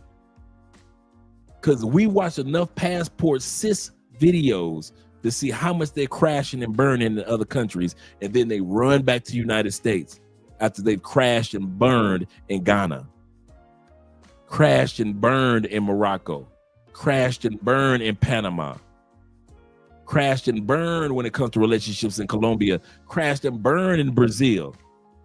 And then they run back home to the States where nobody know that they crashed and burned. And they like, I'm back to the United States because I love the United States. No, baby, you back to the United States because you ain't got nowhere else to go. Yeah, Afro-Latina man, not true. Yeah, even the Afro-Latina brothers, they'll smashing them, but they ain't booing them up. When the last time y'all walked through Cartagena and y'all saw like at least 4 or 5 sisters booed up with the Afro-Colombian brothers? I live in Cali, right? This is the second largest black populated city in all of South America, right? If all these sisters is coming down here for the festivals and living, how come I ain't seeing a whole slew? Like when I walk through the malls, I don't see no African American sisters with Afro-Colombian dudes. No. I think I've seen it once or twice. I kid you not, bruh. So if you think that you just gonna come to a black city and you think that they automatically come in here, bruh, these Afro-Colombians, he's right, the Afro-Colombians, they don't mess with these sisters like that. They got their own fine ass sisters. Why would they get with our fat ass African American women when they got these sexy Afro-Colombian women that they can choose from? Right? Why would they get with our American women that can't even cook instead of get with a sexy Afro-Colombian that can cook, that can be supportive, that can have his lineage? Why would they get with our women that's talking about, I ain't gonna have nobody's baby, I already got 3 babies back home? Why would these Afro-Colombian dudes do that? Why would the Brazilian brothers do that? Shh. Man, y'all better stop. Yeah, okay. I'm not black, I'm OJ. Okay. I would visit, but I would never leave America. And I talk plenty crap about America. But one thing about it, I love being American. I'm just way too Americanized to move to any other country. Like, I complain about a lot of stuff, but to me, America is the best country in the world. You know, I know it's gonna ruffle the people's feathers, but I just feel like America's the best country in the world.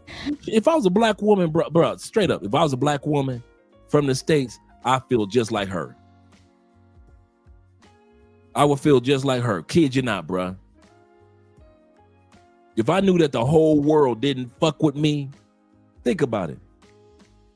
I want y'all guys to sit back and think about it. If I knew as a black, let's say if it was the opposite, and it was how black men couldn't find no love in any other country as a black man. Let's say it was the opposite, and the African American woman, she could go out and find love, but the African American man, he couldn't, right? He couldn't find love. Let's put it in that scenario. Instead of me being a woman, let me still be a man, right? Check it. I would talk just like her. I'd be like, as a black man, I ain't never leaving America. This would be my spot, man. I ain't never going nowhere else. This is it. I visit another country, but I ain't never going to. If I was in that scenario and nobody fucked with me in another country, and anytime I went to another country, I got fucked over for the most part. And maybe a few brothers got married, but none of us found no love. Every time we went to a country, it felt like somebody was throwing a shoe at the back of our head because nobody was dating us. Nobody was mating us. Nobody was marrying black men. I would feel just like she does. I would take my happy ass back to the States because I'd be so frustrated because didn't nobody want me around them. I would feel the same way. But since it's not like that, black men ain't got nothing to worry about. They love us everywhere. We ain't gotta worry about it. You say the black man experience around the world isn't the same as the black, absolutely correct, the black woman around the world. We are not the same. We are not the same. Yes, sir. Let me not harp on this. Let me let her say her piece. Now, every country has its faults. Don't get me wrong. But I love having freedom of speech.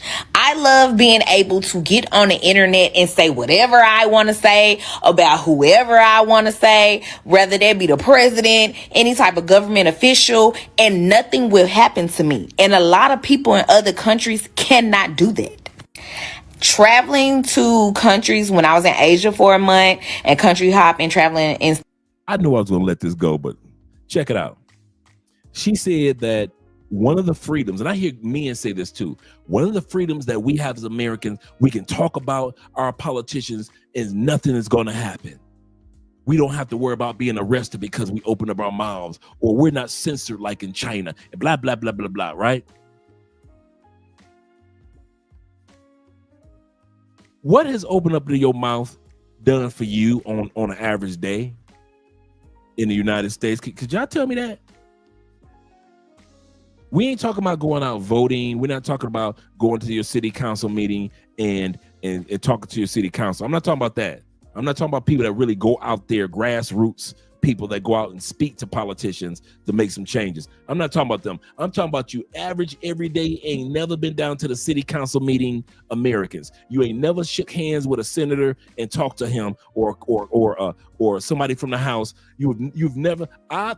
Dude, in my phone, I still got the White House on speed dial. You can leave for your state representative, you can leave a voicemail. I still got mine in my phone. I could grab my phone right now, call and leave a message for my state senator. We ain't talking about people like me that actually are out there doing. I'm talking about regular Americans. You say you got the right to speak. What has that done for you? Seriously. Other than me getting off my butt and really going out there talking to senators and city councilmen and mayors, if I wasn't doing like literally doing it, my little regular everyday complaints while I'm drinking a beer ain't do no different than the dude who lives in China that ain't got the right to speak. We both ain't got shit. You see where I'm going with that? We both ain't got nothing. If I'm just a regular American sitting around cussing and fussing about the president, but I ain't willing to do nothing about it, you ain't no different than the regular dude in China that ain't got no rights. He ain't got nothing, and you ain't got nothing. You ain't got nothing because you ain't gonna do nothing about it. He ain't got nothing because he can't really do nothing about it. So what is your ability of being free to speak has done for you? Come on. I'm not talking about all you dudes that really did something, that really has gone out in the community and make some changes. Shout out to all you dudes. I'm talking about regular ass everyday Americans. What your ability to speak, what has it done for you? Nothing. Because you ain't done nothing with it. You just talked. And I guess in America, we just want to have the freedom to talk. I just want to have the freedom to complain. I ain't gonna do shit. I ain't gonna help nobody. I ain't gonna volunteer in the community. I ain't gonna do nothing, but I'll talk. I want the freedom to just talk shit, but I ain't gonna do shit. That's America. You want the freedom to talk shit. China doesn't have the freedom to talk shit, but you ain't gonna do shit.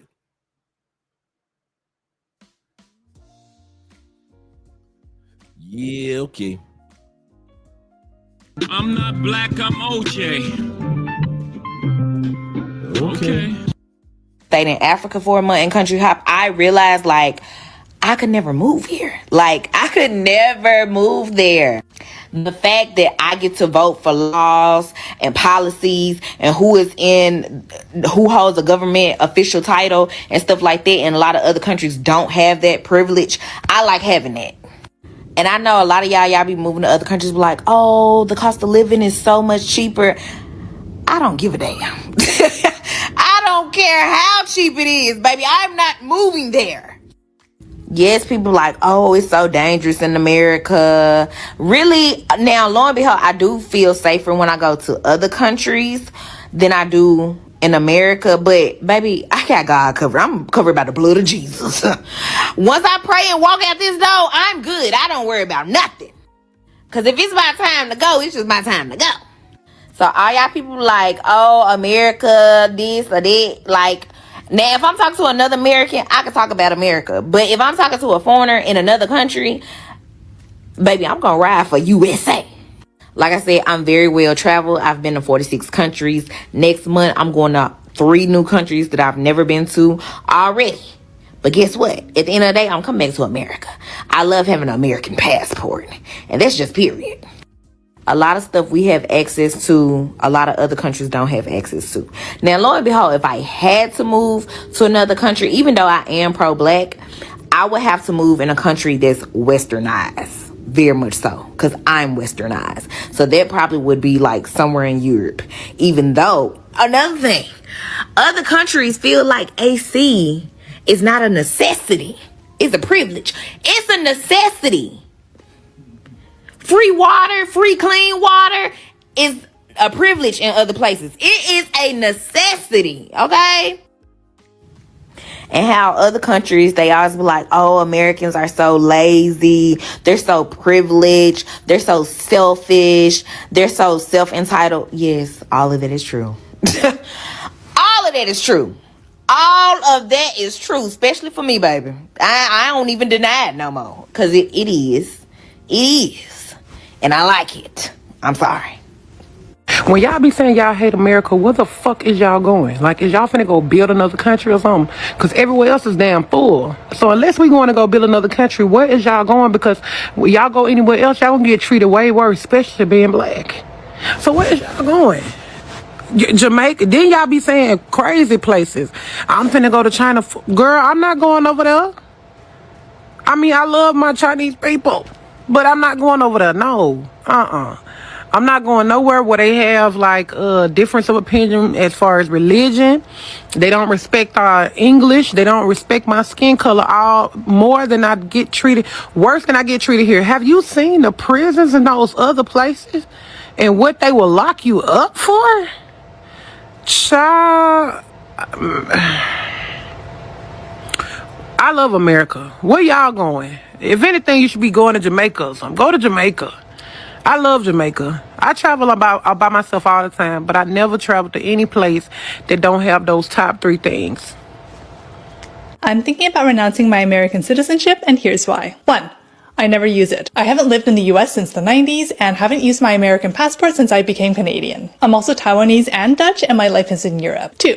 I still have to file US taxes every year, even though I don't live there. The US is one of the only countries that chases their citizens around the world for taxes. I don't have to pay anything yet because I don't make enough, but I might one day. 3. The US is currently $36 trillion in debt, and if they already chase their citizens around the world for taxes, who knows what they'll do when their debt holders come to collect.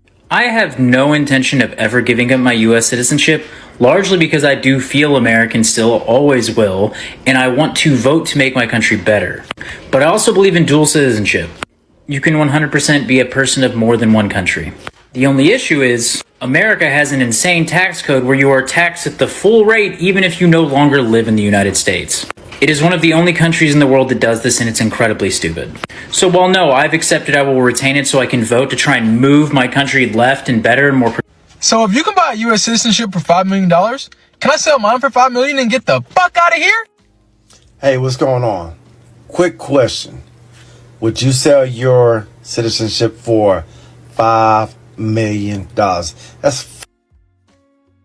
Now, you just heard all these Americans talking about, I'll never leave. America's the greatest country in the world. I'm never going anywhere. It's the greatest country and the greatest of all great countries, right? Right? I brought this 5 million back up because remember earlier this year, when Trump came out with the golden ticket citizenship for $5 million, and Americans was like, I'll sell mine. Oh, y'all must have thought I forgot. All y'all Americans that brag about how wonderful American is, y'all will sell that motherfucker just as fast for the right amount of money. Some of us were like, I don't take that much. Just give me 100,000. Just give me 50,000. Man, you can have mine for a cool meal, bro. I don't need the whole 5 mil. I remember that. Y'all forgot that y'all think Andre's stupid? Y'all must think I'm Tom Tucker, that dumb mother, right? Y'all think I'm Tom Tucker, that dumb mother. Yeah, I remember earlier this year when all y'all was on TikTok talking about something. I sell mine. I would sell mine. All y'all, my country, 'tis of thee, sweet land of liberty. I love America. Y'all talking all that I love America stuff. But if somebody offered y'all the right amount of money, y'all sell that citizenship in a New York minute. Talking about I love my country. You love your country until the right price come along. Yeah, she talks too much for real. He said, I don't want to come home to hear a big mouth. Oh, hell no. You say sell it for a Big Mac. For real. Shout out to D-May in the building. With the $5 love. D-May said she will still love America so much if Sugar Daddy stops sending her money to travel. Absolutely correct. Absolutely correct. Shout out to Winifred. Winifred says this. He said they don't respect her loudmouth black women trashy ways. Absolutely correct. You know, Zeta in the building. Shout out to Zeta. He said America is so good, but trading millions of jobs to other countries like China. Last time I checked, absolutely correct. He said, I'm selling mines $20K. Now $30K later, U.S. citizenship for sale. Just in case you guys want to know, we can always reach out to Dave. Julian says this. He said, he said, you think I'm Tom? Yeah, that's one of my mama old lines. My mother used to sit back and say that. My mother used to catch you in a lie. Boy, you must think I'm Tom Tucker, that dumb mother. No, ma'am. Yes, you do. Yes, you do. You think I'm crazier than a crab trying to cross a crooked cock. That's what you think I am. You think I'm crazier than a crab trying to cross a crooked cock. If you don't get your butt in that room, boy, get your butt in that room. He said, give me $5 million. I want the whole fever. He said, I want the whole fever. Give me the $5 million. He said, the sister who got arrested in Dubai for yelling at a man, for real. Great example. Absolutely correct. 5 meal tickets. 5. Count them. 1, 2, 3, 4, 5. Me, hell yeah. Let me go ahead and get that, boss. Let me go ahead and get that. But would you sell your citizenship for $5 million? Because I could think about 5 million things I could definitely do differently. Or not. But what about you? Let me know in the comments. You know what? I don't know why it doesn't work with my account, my stateside account, my Zelle. I don't know what's going on, but just hit me. We'll talk tomorrow. I'll hit you up on WhatsApp tomorrow. I mean, I do have PayPal too, but just hit me up tomorrow. Check this out. He's gonna ask this foreign woman about would you move to another country? But would you sell your citizenship for $5 million? Because I could think about 5 million things I could definitely do differently. Or not. But what about you? Let me know in the comments. If you don't think it's the greatest country, if you could have a one-way ticket to any country and citizenship upon arrival, would you take it? Any country we want. Any country in the world. I'll leave just tomorrow. Yeah, but you would have to trade your citizenship with whoever's. Yeah. You would do it? Okay. Which country would you choose? A couple. So he asked her, would you trade your citizenship with the citizenship of another country? Even trade. Check this out. Canada, Switzerland, Japan. I would go to Ireland for sure. There's a lot of places. There's small ones I don't know all the names of. I feel like just like a job, there's shit everywhere. Right. But at a certain point, if you're living abroad, it's most likely that you don't owe the United States taxes if you're set up properly. So I suggest you get set up properly and file your yearly taxes, because not paying your taxes could have consequences you're not prepared for. So let's. He said that wrong. and I'm going to let him talk, but he said it incorrectly. Let's talk about it. Now, I've already covered if you make under 130K, you qualify for the Foreign Income Exclusion Act. So while you can exclude up to that threshold and pay nothing, you still have to file your taxes. But that's now he corrects himself. He's 100% correct. As an American citizen, if you live out of the United States for 330 days of the year, you often heard me say this and talk about the exclusion. It's at for this tax season for 2025-26, it's $130,000. As long as you make less than $130,000, or your first, let's say you make $180,000, your first $130,000 is excluded. It's tax-free, zero. But you have to file taxes. So we as U.S. citizens do have to file, but 98% of all expats don't owe taxes. Why? Because most expats don't, just like most Americans back home, don't make $130,000. So most expats are under the threshold. So most expats file, but ours is tax-free because we don't cross the threshold. On top of that, we get for our income another 18% of our $130,000. So let's say that 18% adds up to be like $36,000, $37,000. That means for my utilities, tax break. My anything I have to pay on the car insurance, U.S. tax break. Anything that I pay for as far as taking care of myself, rent, food, all of this is part of the tax deduction that I get on top of $130,000, up to 18% of $130,000. This is another reason why 98% of U.S. expats don't owe any taxes, even though 100% of us need to file. So it's basically just paperwork for us.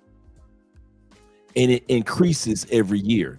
I mentioned this before. When I first came to Colombia, the tax break was $102,000. Because it increases every year, it's up to $130,000. These are tax breaks that you don't get. You got to pay taxes. We got to file taxes. You have to pay taxes. We have to only file taxes. So he's 100% correct. Let's finish off what he's saying. federal. What about state taxes? Well, you don't live in a state that has state taxes, correct? Made videos on how to keep a U.S. address, services like iPostal. You'll want to make sure that that address is in a state like Florida that has no state taxes. Now we got you covered under federal and... Correct. He's absolutely correct. He's 100% correct. Since my last state was Florida, and you can register yourself to be in other states that are non-state tax states, I don't owe any state taxes. Why? Because I'm registered. My last place of registration is Florida. It's Florida the last place. And as far as I know, Florida, Texas, Nevada, and a bunch of other states, South Dakota, tax-free.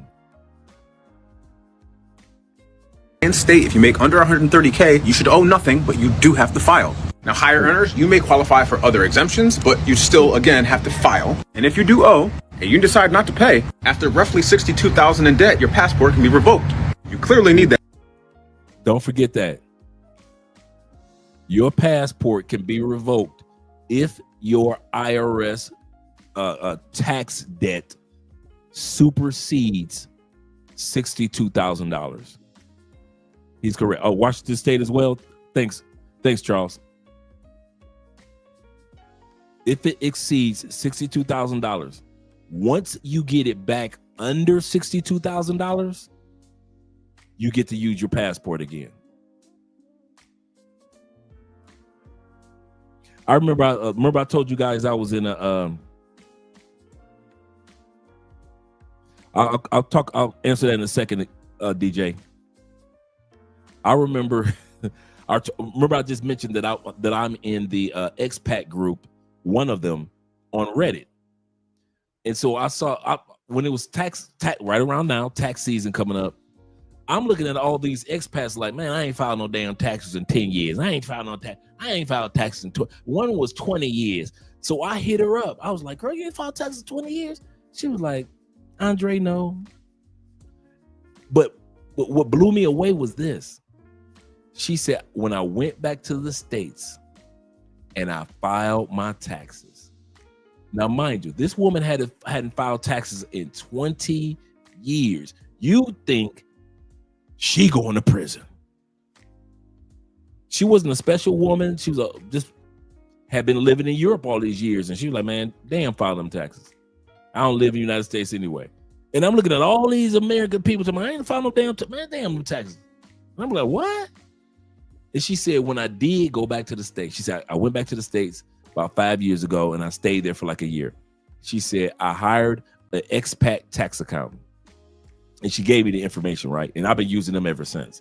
And so she said, because of all the tax breaks that we get as expats, she said after 20 years of not paying taxes, true story, she said the tax accountant working with the IRS, and all those tax breaks that I gotten all throughout all the years that I was gone.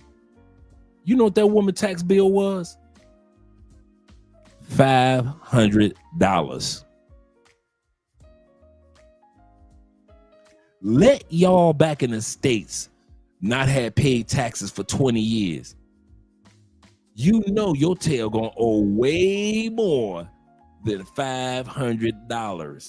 But expats, we get so many tax breaks. So many. So I'm not an advocate of don't file your taxes just because I saw all them people on Reddit doing it. But what I am saying, bruh, y'all just do not know how many benefits we get. I filed my taxes, dude. Since I've been here these 8 years, I ain't owe United States no taxes. I owe United States paperwork. File my taxes. And then here's the other kicker. We don't owe our taxes until June 15th. We get an automatic 2-month extension. Expats don't owe in April. If we file in April, cool. But we get an automatic, you ain't got to do nothing for it. It's just automatic. June 15th is our tax day. If you want to file for an extension, your extension date is October 15th of that year. If you need a second extension, you just file the paperwork and your extension goes to December 15th. That means a person that's an expat in 2024 could extend paying their 2024 taxes, or at least filing, to December 15th. You try that as a U.S. citizen living back home. Go on, try that. Go on, try to pay your taxes, your April taxes in June without filing for an extension first. Y'all got to file for extensions. We automatically get one. Man, there are so many tax breaks when you don't live in the United States, man. It is crazy the amount of tax breaks we get. Shout out to my brother with the yen. He said, yes, sir, absolutely correct. He said, I have an accountant that does my taxes. He said, I pay taxes after I file my, he said, I pay taxes. And after I file my taxes, he said, I get it all back. Boom. Even from my military retirement. Shout out to you, Ronald. Shout out to you. Dudes don't never want to believe me. They be thinking, I'd be like, man, gotta be a trick to it. No, the trick is you don't live in the United States over 330 days of the year. It doesn't have to be consecutive days.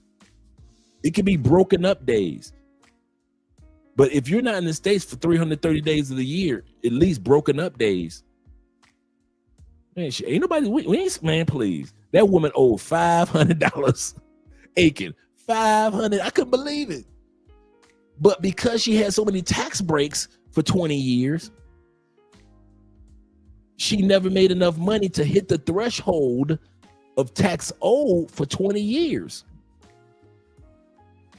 So when it was time to pay taxes, she said Dre only owed $500.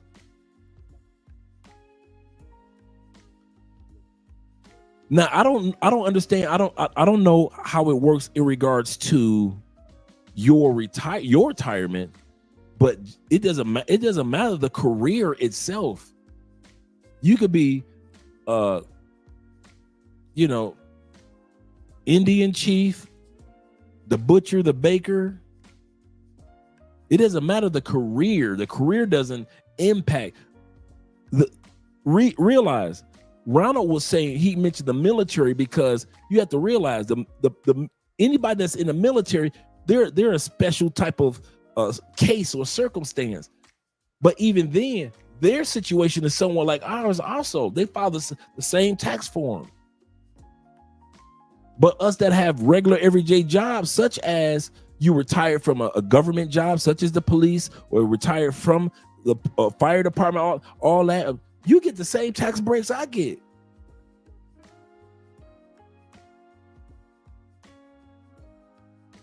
Man, if you just leave the states just for the taxes, if you just sit back and say, man, I'm due. So Dre, you telling me if I make less than $130,000, if I keep myself under $130,000, I don't owe no taxes. You don't owe no taxes. You file your tax form, and just like my brother said, you get your money back. Or you don't owe nothing at all. You ain't got to file. You ain't got to put up for nothing. I don't know why we as expats don't know this. They don't tell us this as citizens. Hey, fellas, I didn't know this until I left. So I'm about to sit up here and act like, yes, I always knew this. No, I didn't. Most American citizens do not.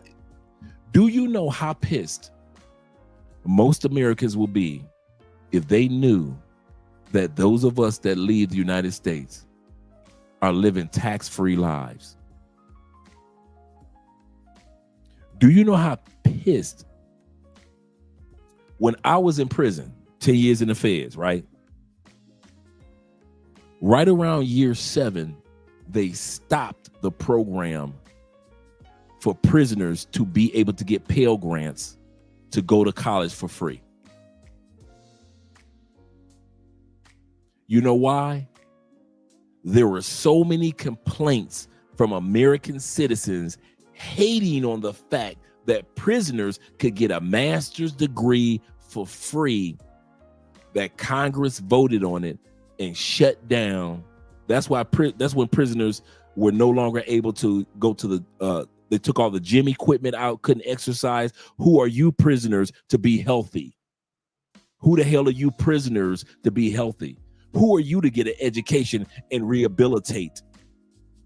And they took out, right around 96, 97, they took out all the Pell Grants. So all those prisoners that was trying to work on educating themselves and change their lives before they got out, American citizens hated so motherfucking bad that those dudes were and those ladies were changing their lives. Y'all ass got it shut down, and that's why prisoners in there acting a damn fool now. If American citizens knew that us 10 million expats was living rent-free around the world, man, you motherfuckers will fuck up a soup sandwich. Y'all snitch about everything. Y'all be calling y'all senators, congressmen, the president. Y'all be calling Fox News, CNN, MSNBC. Did you know that they were getting tax-free benefits for 10 million? Why don't we get those benefits? How come they get those? They're not special. Why come? Shh. That's the one thing I can say about expats. You visitors, you travelers, you talk too much. You're on social media and you're telling all your business. Us expats, we don't talk that much.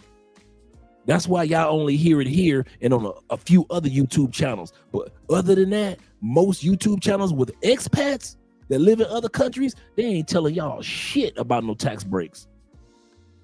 Cause y'all will fuck up a soup sandwich. Y'all sit up there and snitch to the president, snitch to Congress. We should change the laws. Expats should pay some taxes. And it increases every year. We get it just like the military get the cost of living increase, we get one too, but ours is the tax break. So every year, so like next year, it could be like 132,000 or 137,000. So if you make less than 137,000 going to 2026, 2027, it could be like that. It goes up every year. I remember it went I remember when I came, it was $102,000 tax break. Then it went up to 105, 108, 112, 115, 121. So it doesn't go back. So we get more and more and more and more. It's getting higher. And if y'all Americans knew the tax break that us Americans were getting, y'all will fuck it up. And I know y'all, we hate on each other in America. That's one thing I can guarantee. We some fucking haters. We can't stand to see the next man win.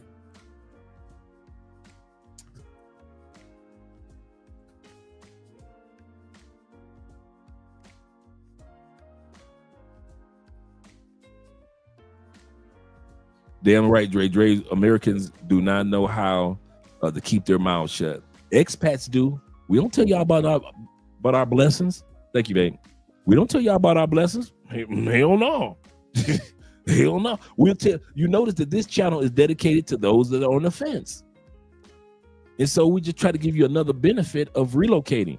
But when I'm back in the States, I don't talk like this. I don't be dude. I'm back in the States, quiet as hell. I go back to the States, they put me on the stage, I talk. When I come down on that stage, I mind my own business. I don't be walking around talking about, man, y'all Americans crazy, y'all ain't getting no benefits, blah, blah, blah. I keep my mouth shut.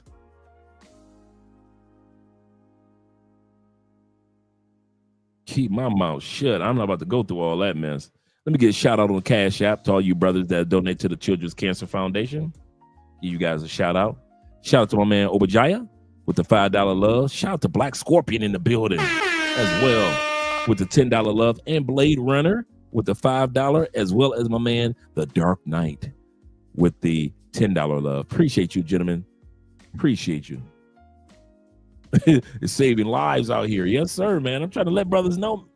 We're going to continue on. They're going to share more information. And we'll have my man Ronald was here also to help confirm. Shout out to Ronald.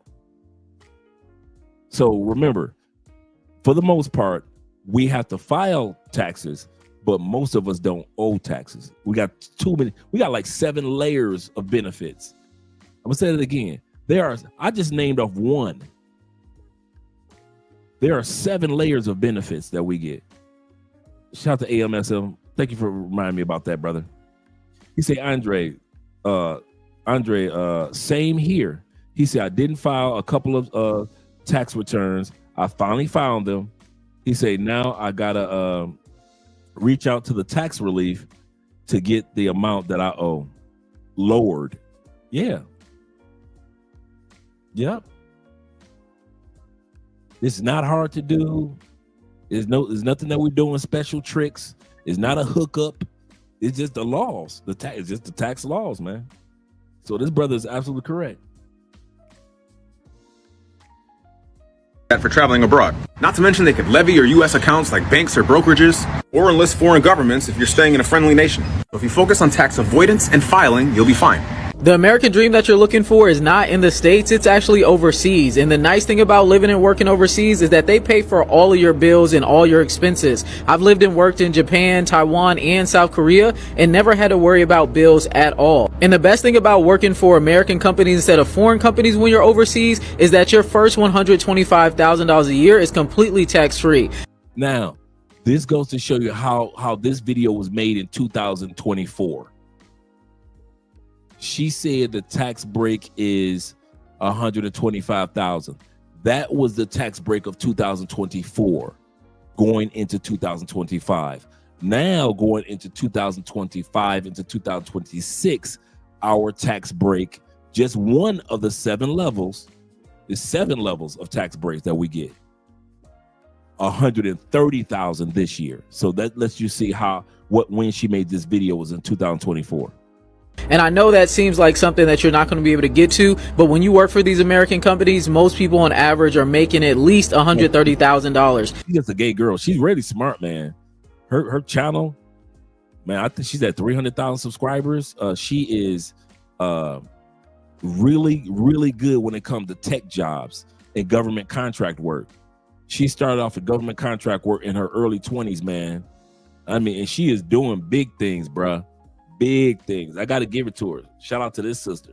She was doing tech around the world when brothers wasn't even up on it like that.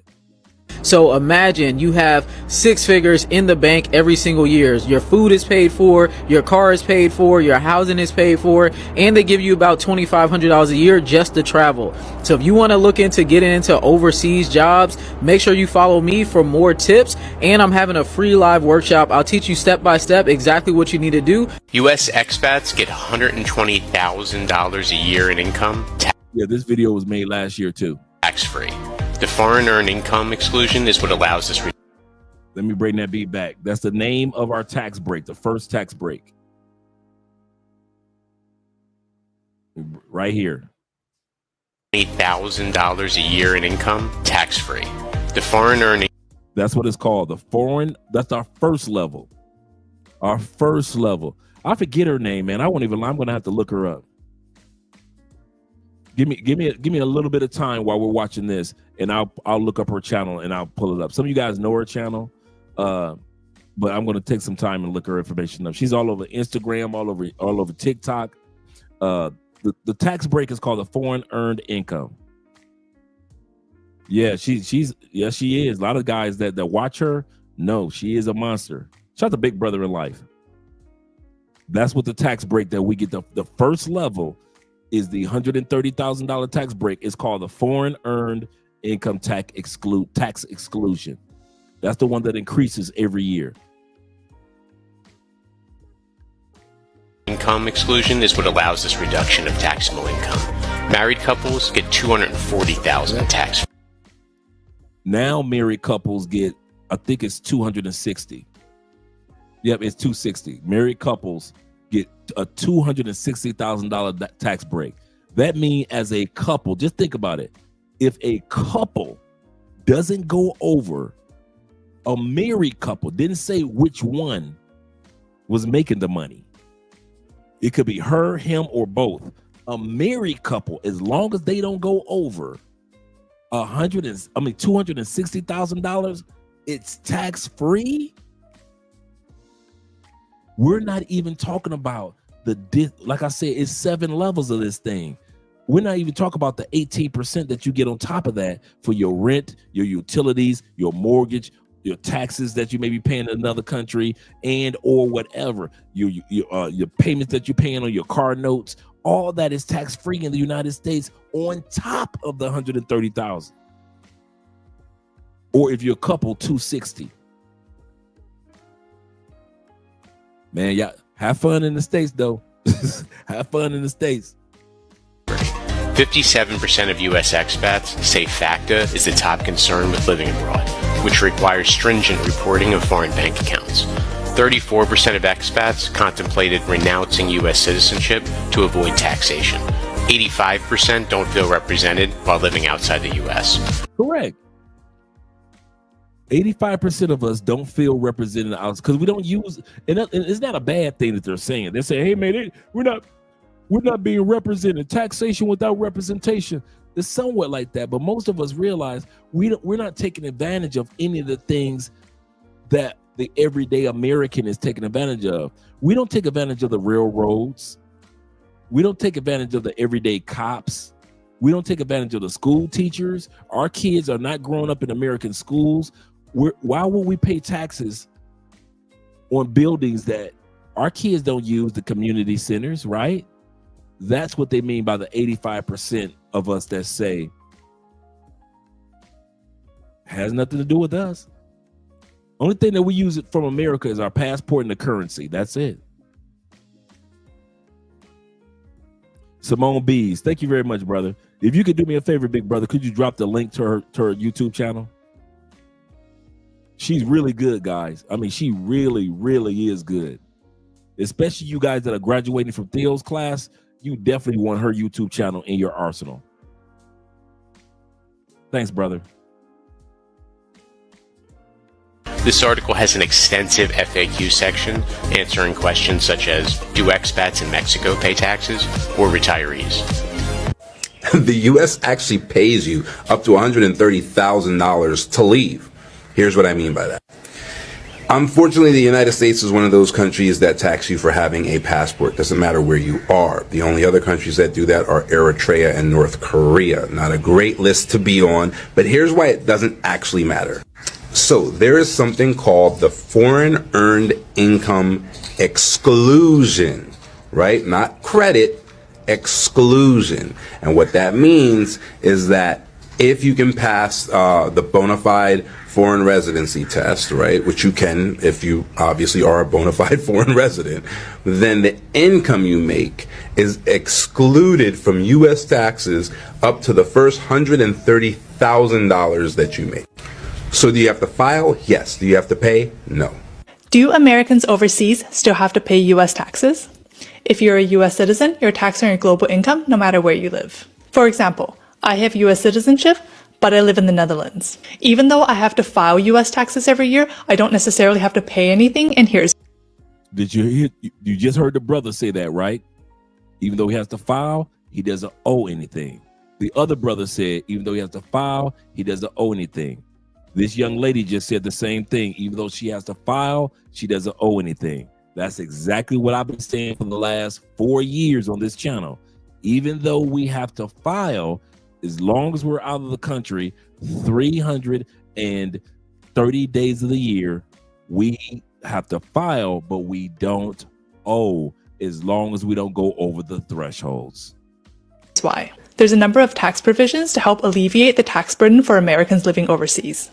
The three main ones are: 1. Foreign earned income tax exclusion.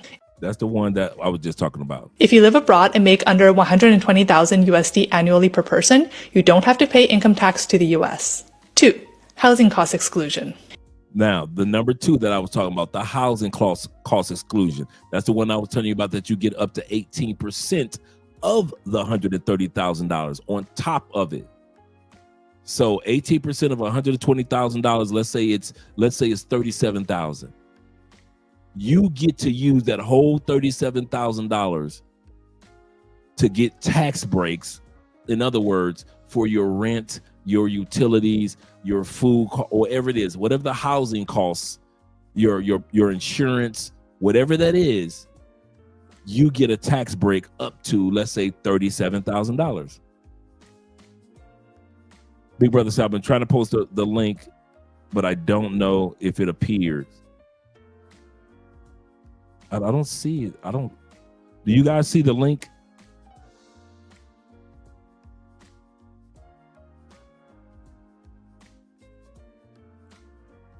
Let me see if let me pull up the video that we're watching. I don't see the link either.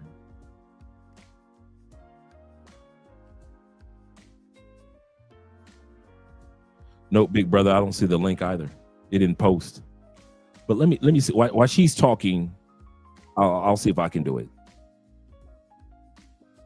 In addition to foreign earned income, you can sometimes exclude or deduct housing costs such as rent or utilities.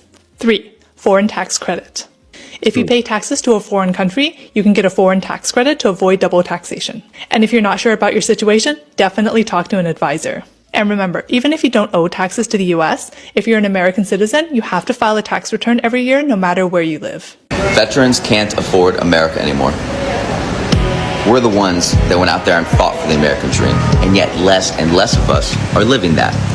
You can live like a king with your military benefits abroad, or a queen if you're a female veteran or a Navy veteran. Moving abroad takes your life from impossible mode in America to easy mode. Everything you want to need to know as a veteran moving abroad is in my book, Veterans in Paradise, The Veterans Guide. before he goes any further for the veterans, shout out to my man John. I've got John's number. I got to schedule an interview with John. I got his number. I was supposed to schedule it last year. I'm going to see if I can get it done for us either this month or next month. He lives in Medellin now. He used to live, when he recorded this, he was living in DR.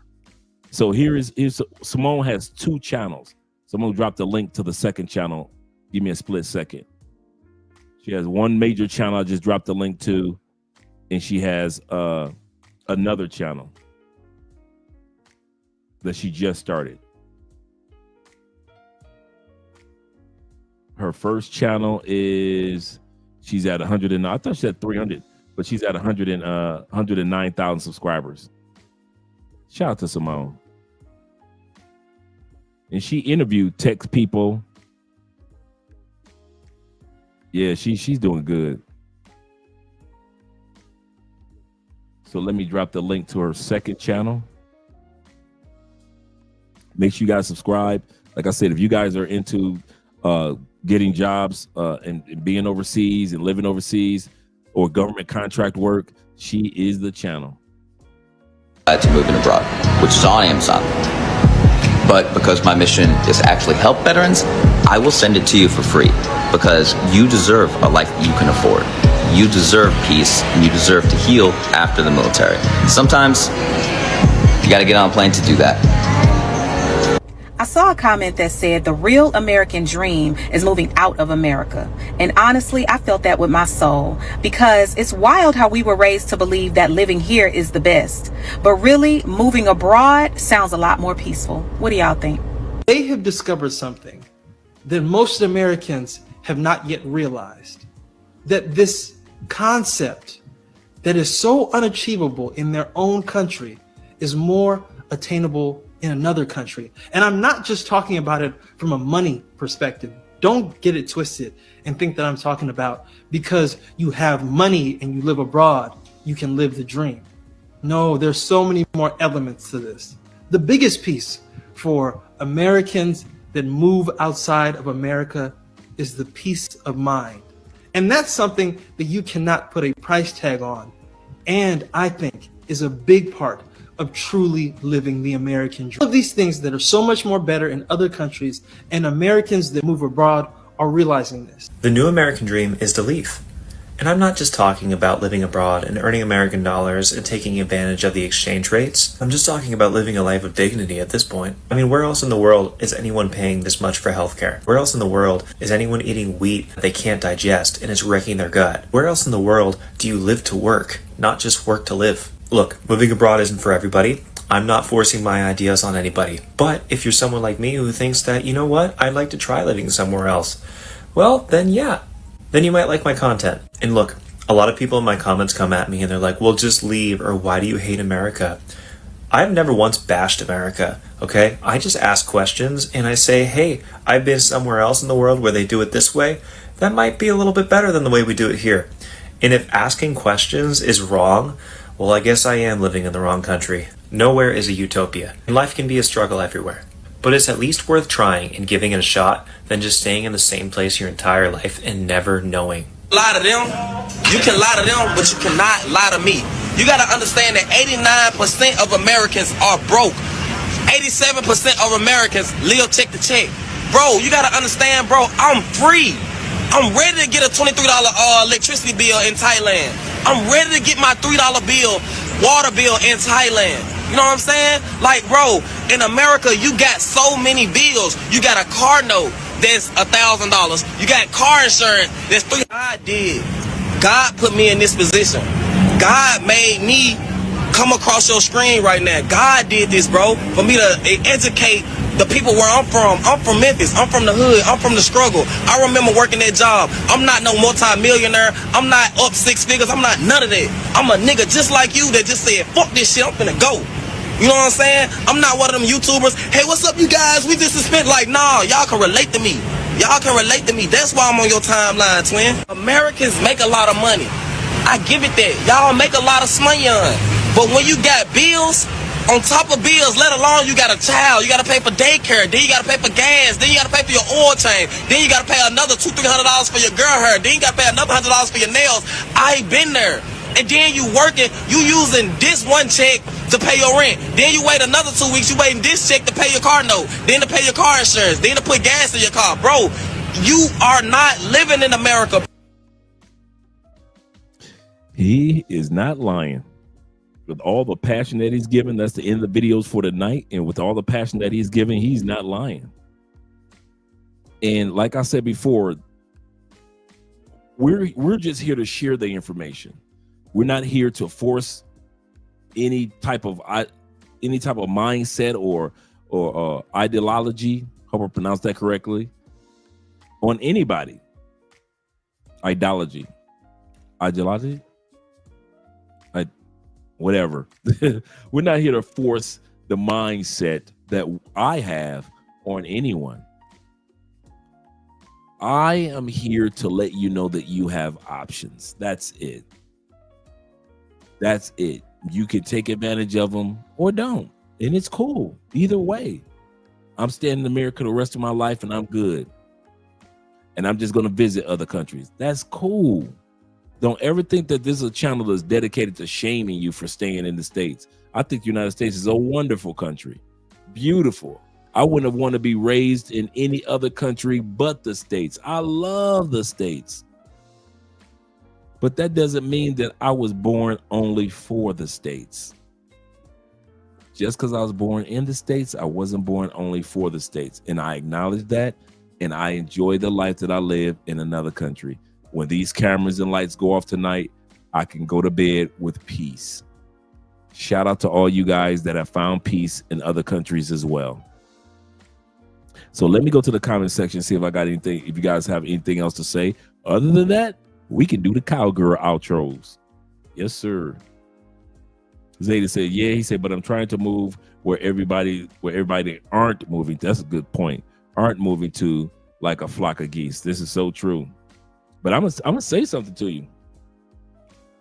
When you move to another country, and as you build your own routine, you don't see that many expats. True expats have their own lives established. We have to kind of like meet up on purpose. Like Wednesday night is Gringo Tuesday. I mean, Tuesday night is Gringo Tuesday. So expats might meet up on there, or language exchange classes, or like we did for Thanksgiving. All of us came together for Thanksgiving. But I'm here to tell you, true expats, we don't hang out with each other every day. Dude, if I was living in the Philippines, I am not going to see, me and Ronan can live in the same city, in the same area. We ain't going to see each other every day. We have to schedule times to see each other. There are people that follow us on YouTube quite a bit.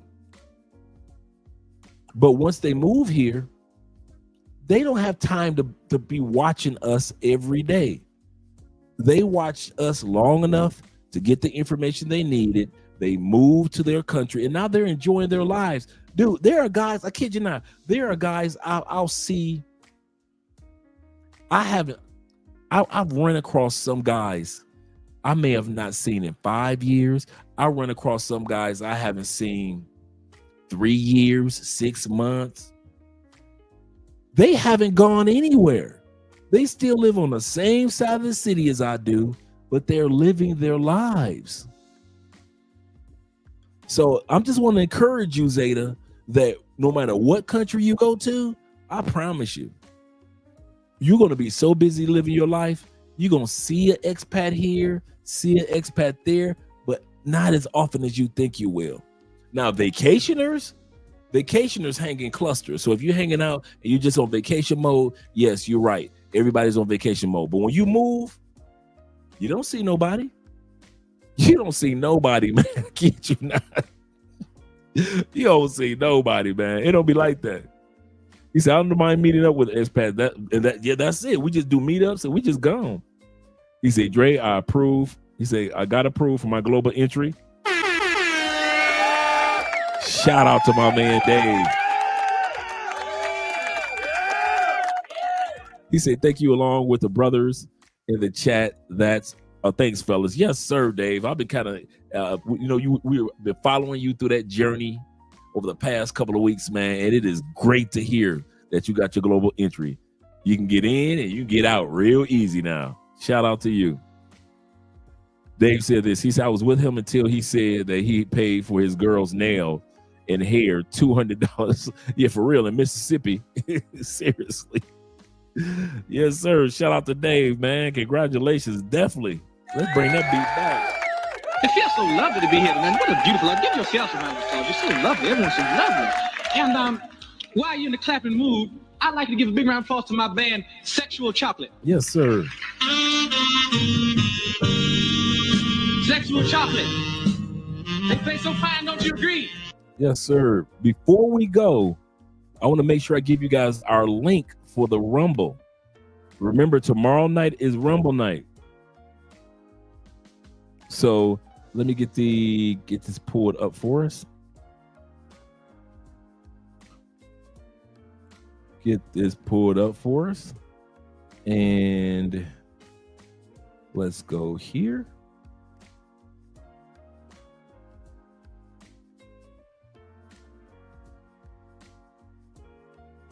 Trying to get everything separated correctly.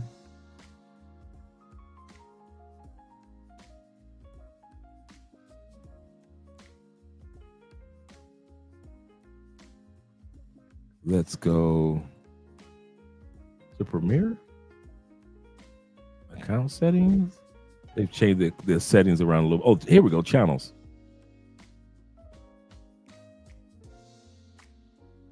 Am I in the right one? I'm trying to get the correct link to send you guys. Let me go home here.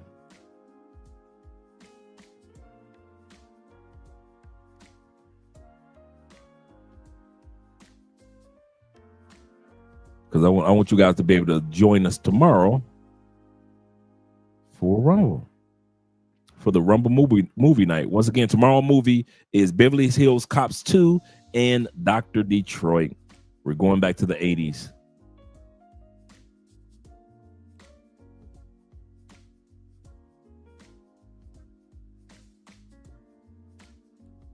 Why is it not letting me go directly to Love Crossing Borders? It's sending me to all the other.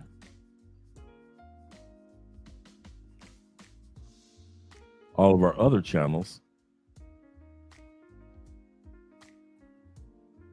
Give me a second, gentlemen. Okay, channels. Love Crossing Borders. Okay, there we go. There we go. Okay, let me show it on the screen. Then I want to drop the link for us, so you guys will see what movies we've been watching. Let me copy that, and let me remove this down, add this to the screen, and then bring it over to the Rumble. Boom. Okay, here we go. So let me remove the comment. So I'm going to drop the link, guys. The movies that we've watched so far. Last week we watched The Kid with the Golden Arm, as well as Beverly Hills Cop 1. We're going to be watching 2 this weekend, starting at 8 o'clock. And then before we watch How to Be a Player and Bloodsport, we watched Jungle Fever and Claudine. We watched Life with Eddie Murphy and Harlem Nights. We've watched 5 Element Ninjas, as well as the 5 Heartbeats. We watch Pam Grier and Friday Foster, as well as Boomerang. We watch Penitentiary 2 and Strictly Business. We watch The Warriors Come Out and Play. And Which Way Is Up? We watch Blue Hill Avenue, excellent classic. House Party 2. We watch Beat Street and Crush Groovin', Body Moving. We've watched Penitentiary 1 and Dead Presidents. We watched The Last Dragon. We watched The Last Dragon and House Party 1. Shaft, Rumble in the Bronx. We watched our brother Richie Mack in Hollywood Shuffle as the zombie pimp. And we watched The 7 Grandmasters. That was good. We've watched Rumble. We watched the 5 Deadly Venom, Coolie High, and we've watched Superfly. We've watched Coffee with Pam Grier. We've watched Dolomite. We've watched 3 the Hard Way. We've been doing it. We've watched Truck Turner, the Pimp movie. Uptown Saturday Night with Sidney Poitier and Bill Cosby. We've watched also with Sidney Poitier and Bill Cosby, Let's Do It Again, as well as Car Wash. And our favorite was The Mac and the 36 Chambers of Shaolin. Yes, sir. And this has been over the last 8 months. So I'm going to drop the link. So if you guys aren't doing anything tomorrow, man, and our goal is to get to 500 subscribers over on Rumble. If you guys aren't doing anything tomorrow evening, man, join us. I'm going to drop the link and get your Rumble account set up, because tomorrow we're watching Dr. Detroit, and we're going to be watching Eddie Murphy's Beverly Hills Cop 2. And once again, shout out to our brother Dave, man. Yes, sir. Yes, sir. Rumble tomorrow. He said, it looks like I have to cut my Saturday workout short. I got to do the same thing. I'll be here. He said, I usually do 2 to 4 hours depending on the exercise. He said, I'm doing around the evening. He said, but I think I can take a short day for once. Yes, sir. I usually do my kettlebell, so yes, sir. He said, hey, Dre, he said, late show tonight. Shout out to Kevin in the building. He said, thanks for the information. He said, I'll check out the replay. Yes, sir. Shout out to the replay crew. So let's get back to the outro. Shout out to all you guys. I'll be seeing you guys. We'll be here for a minute on YouTube. So we'll be here for the first 15 minutes on YouTube, just to let everybody come. And then we cut the YouTube off and we're all on Rumble. That's how we usually do it. We cut the YouTube off and then we're all over on Rumble. Shout out to you guys. Let me scroll down and get ready with the outro videos. Let's go with, let's start with this one.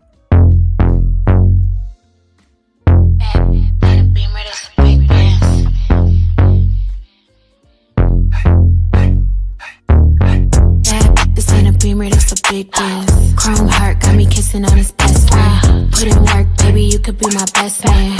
Sending cash to my account, he investing. Dark shades on when I'm off the Migos. He tryna cuff me like a in a Rico. Moving through this like GTA with a cheat code. He claimed that he love me, but before not a freak. I just wanna dance all night. Can't nobody do it just like I.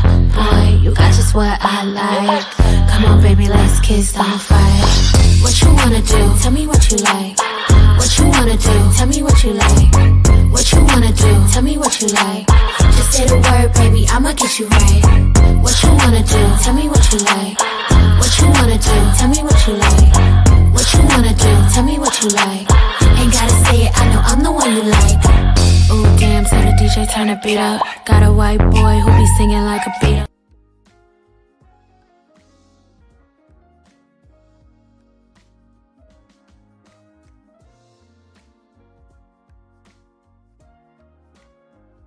I think I just remember something. I think candle lighting day in Colombia is tomorrow. Let me check with Andrea real quick.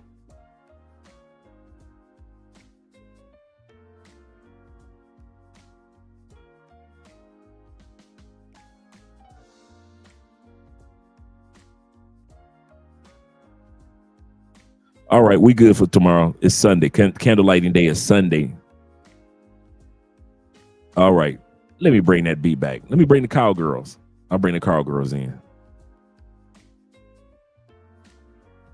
And I thought I saw a question.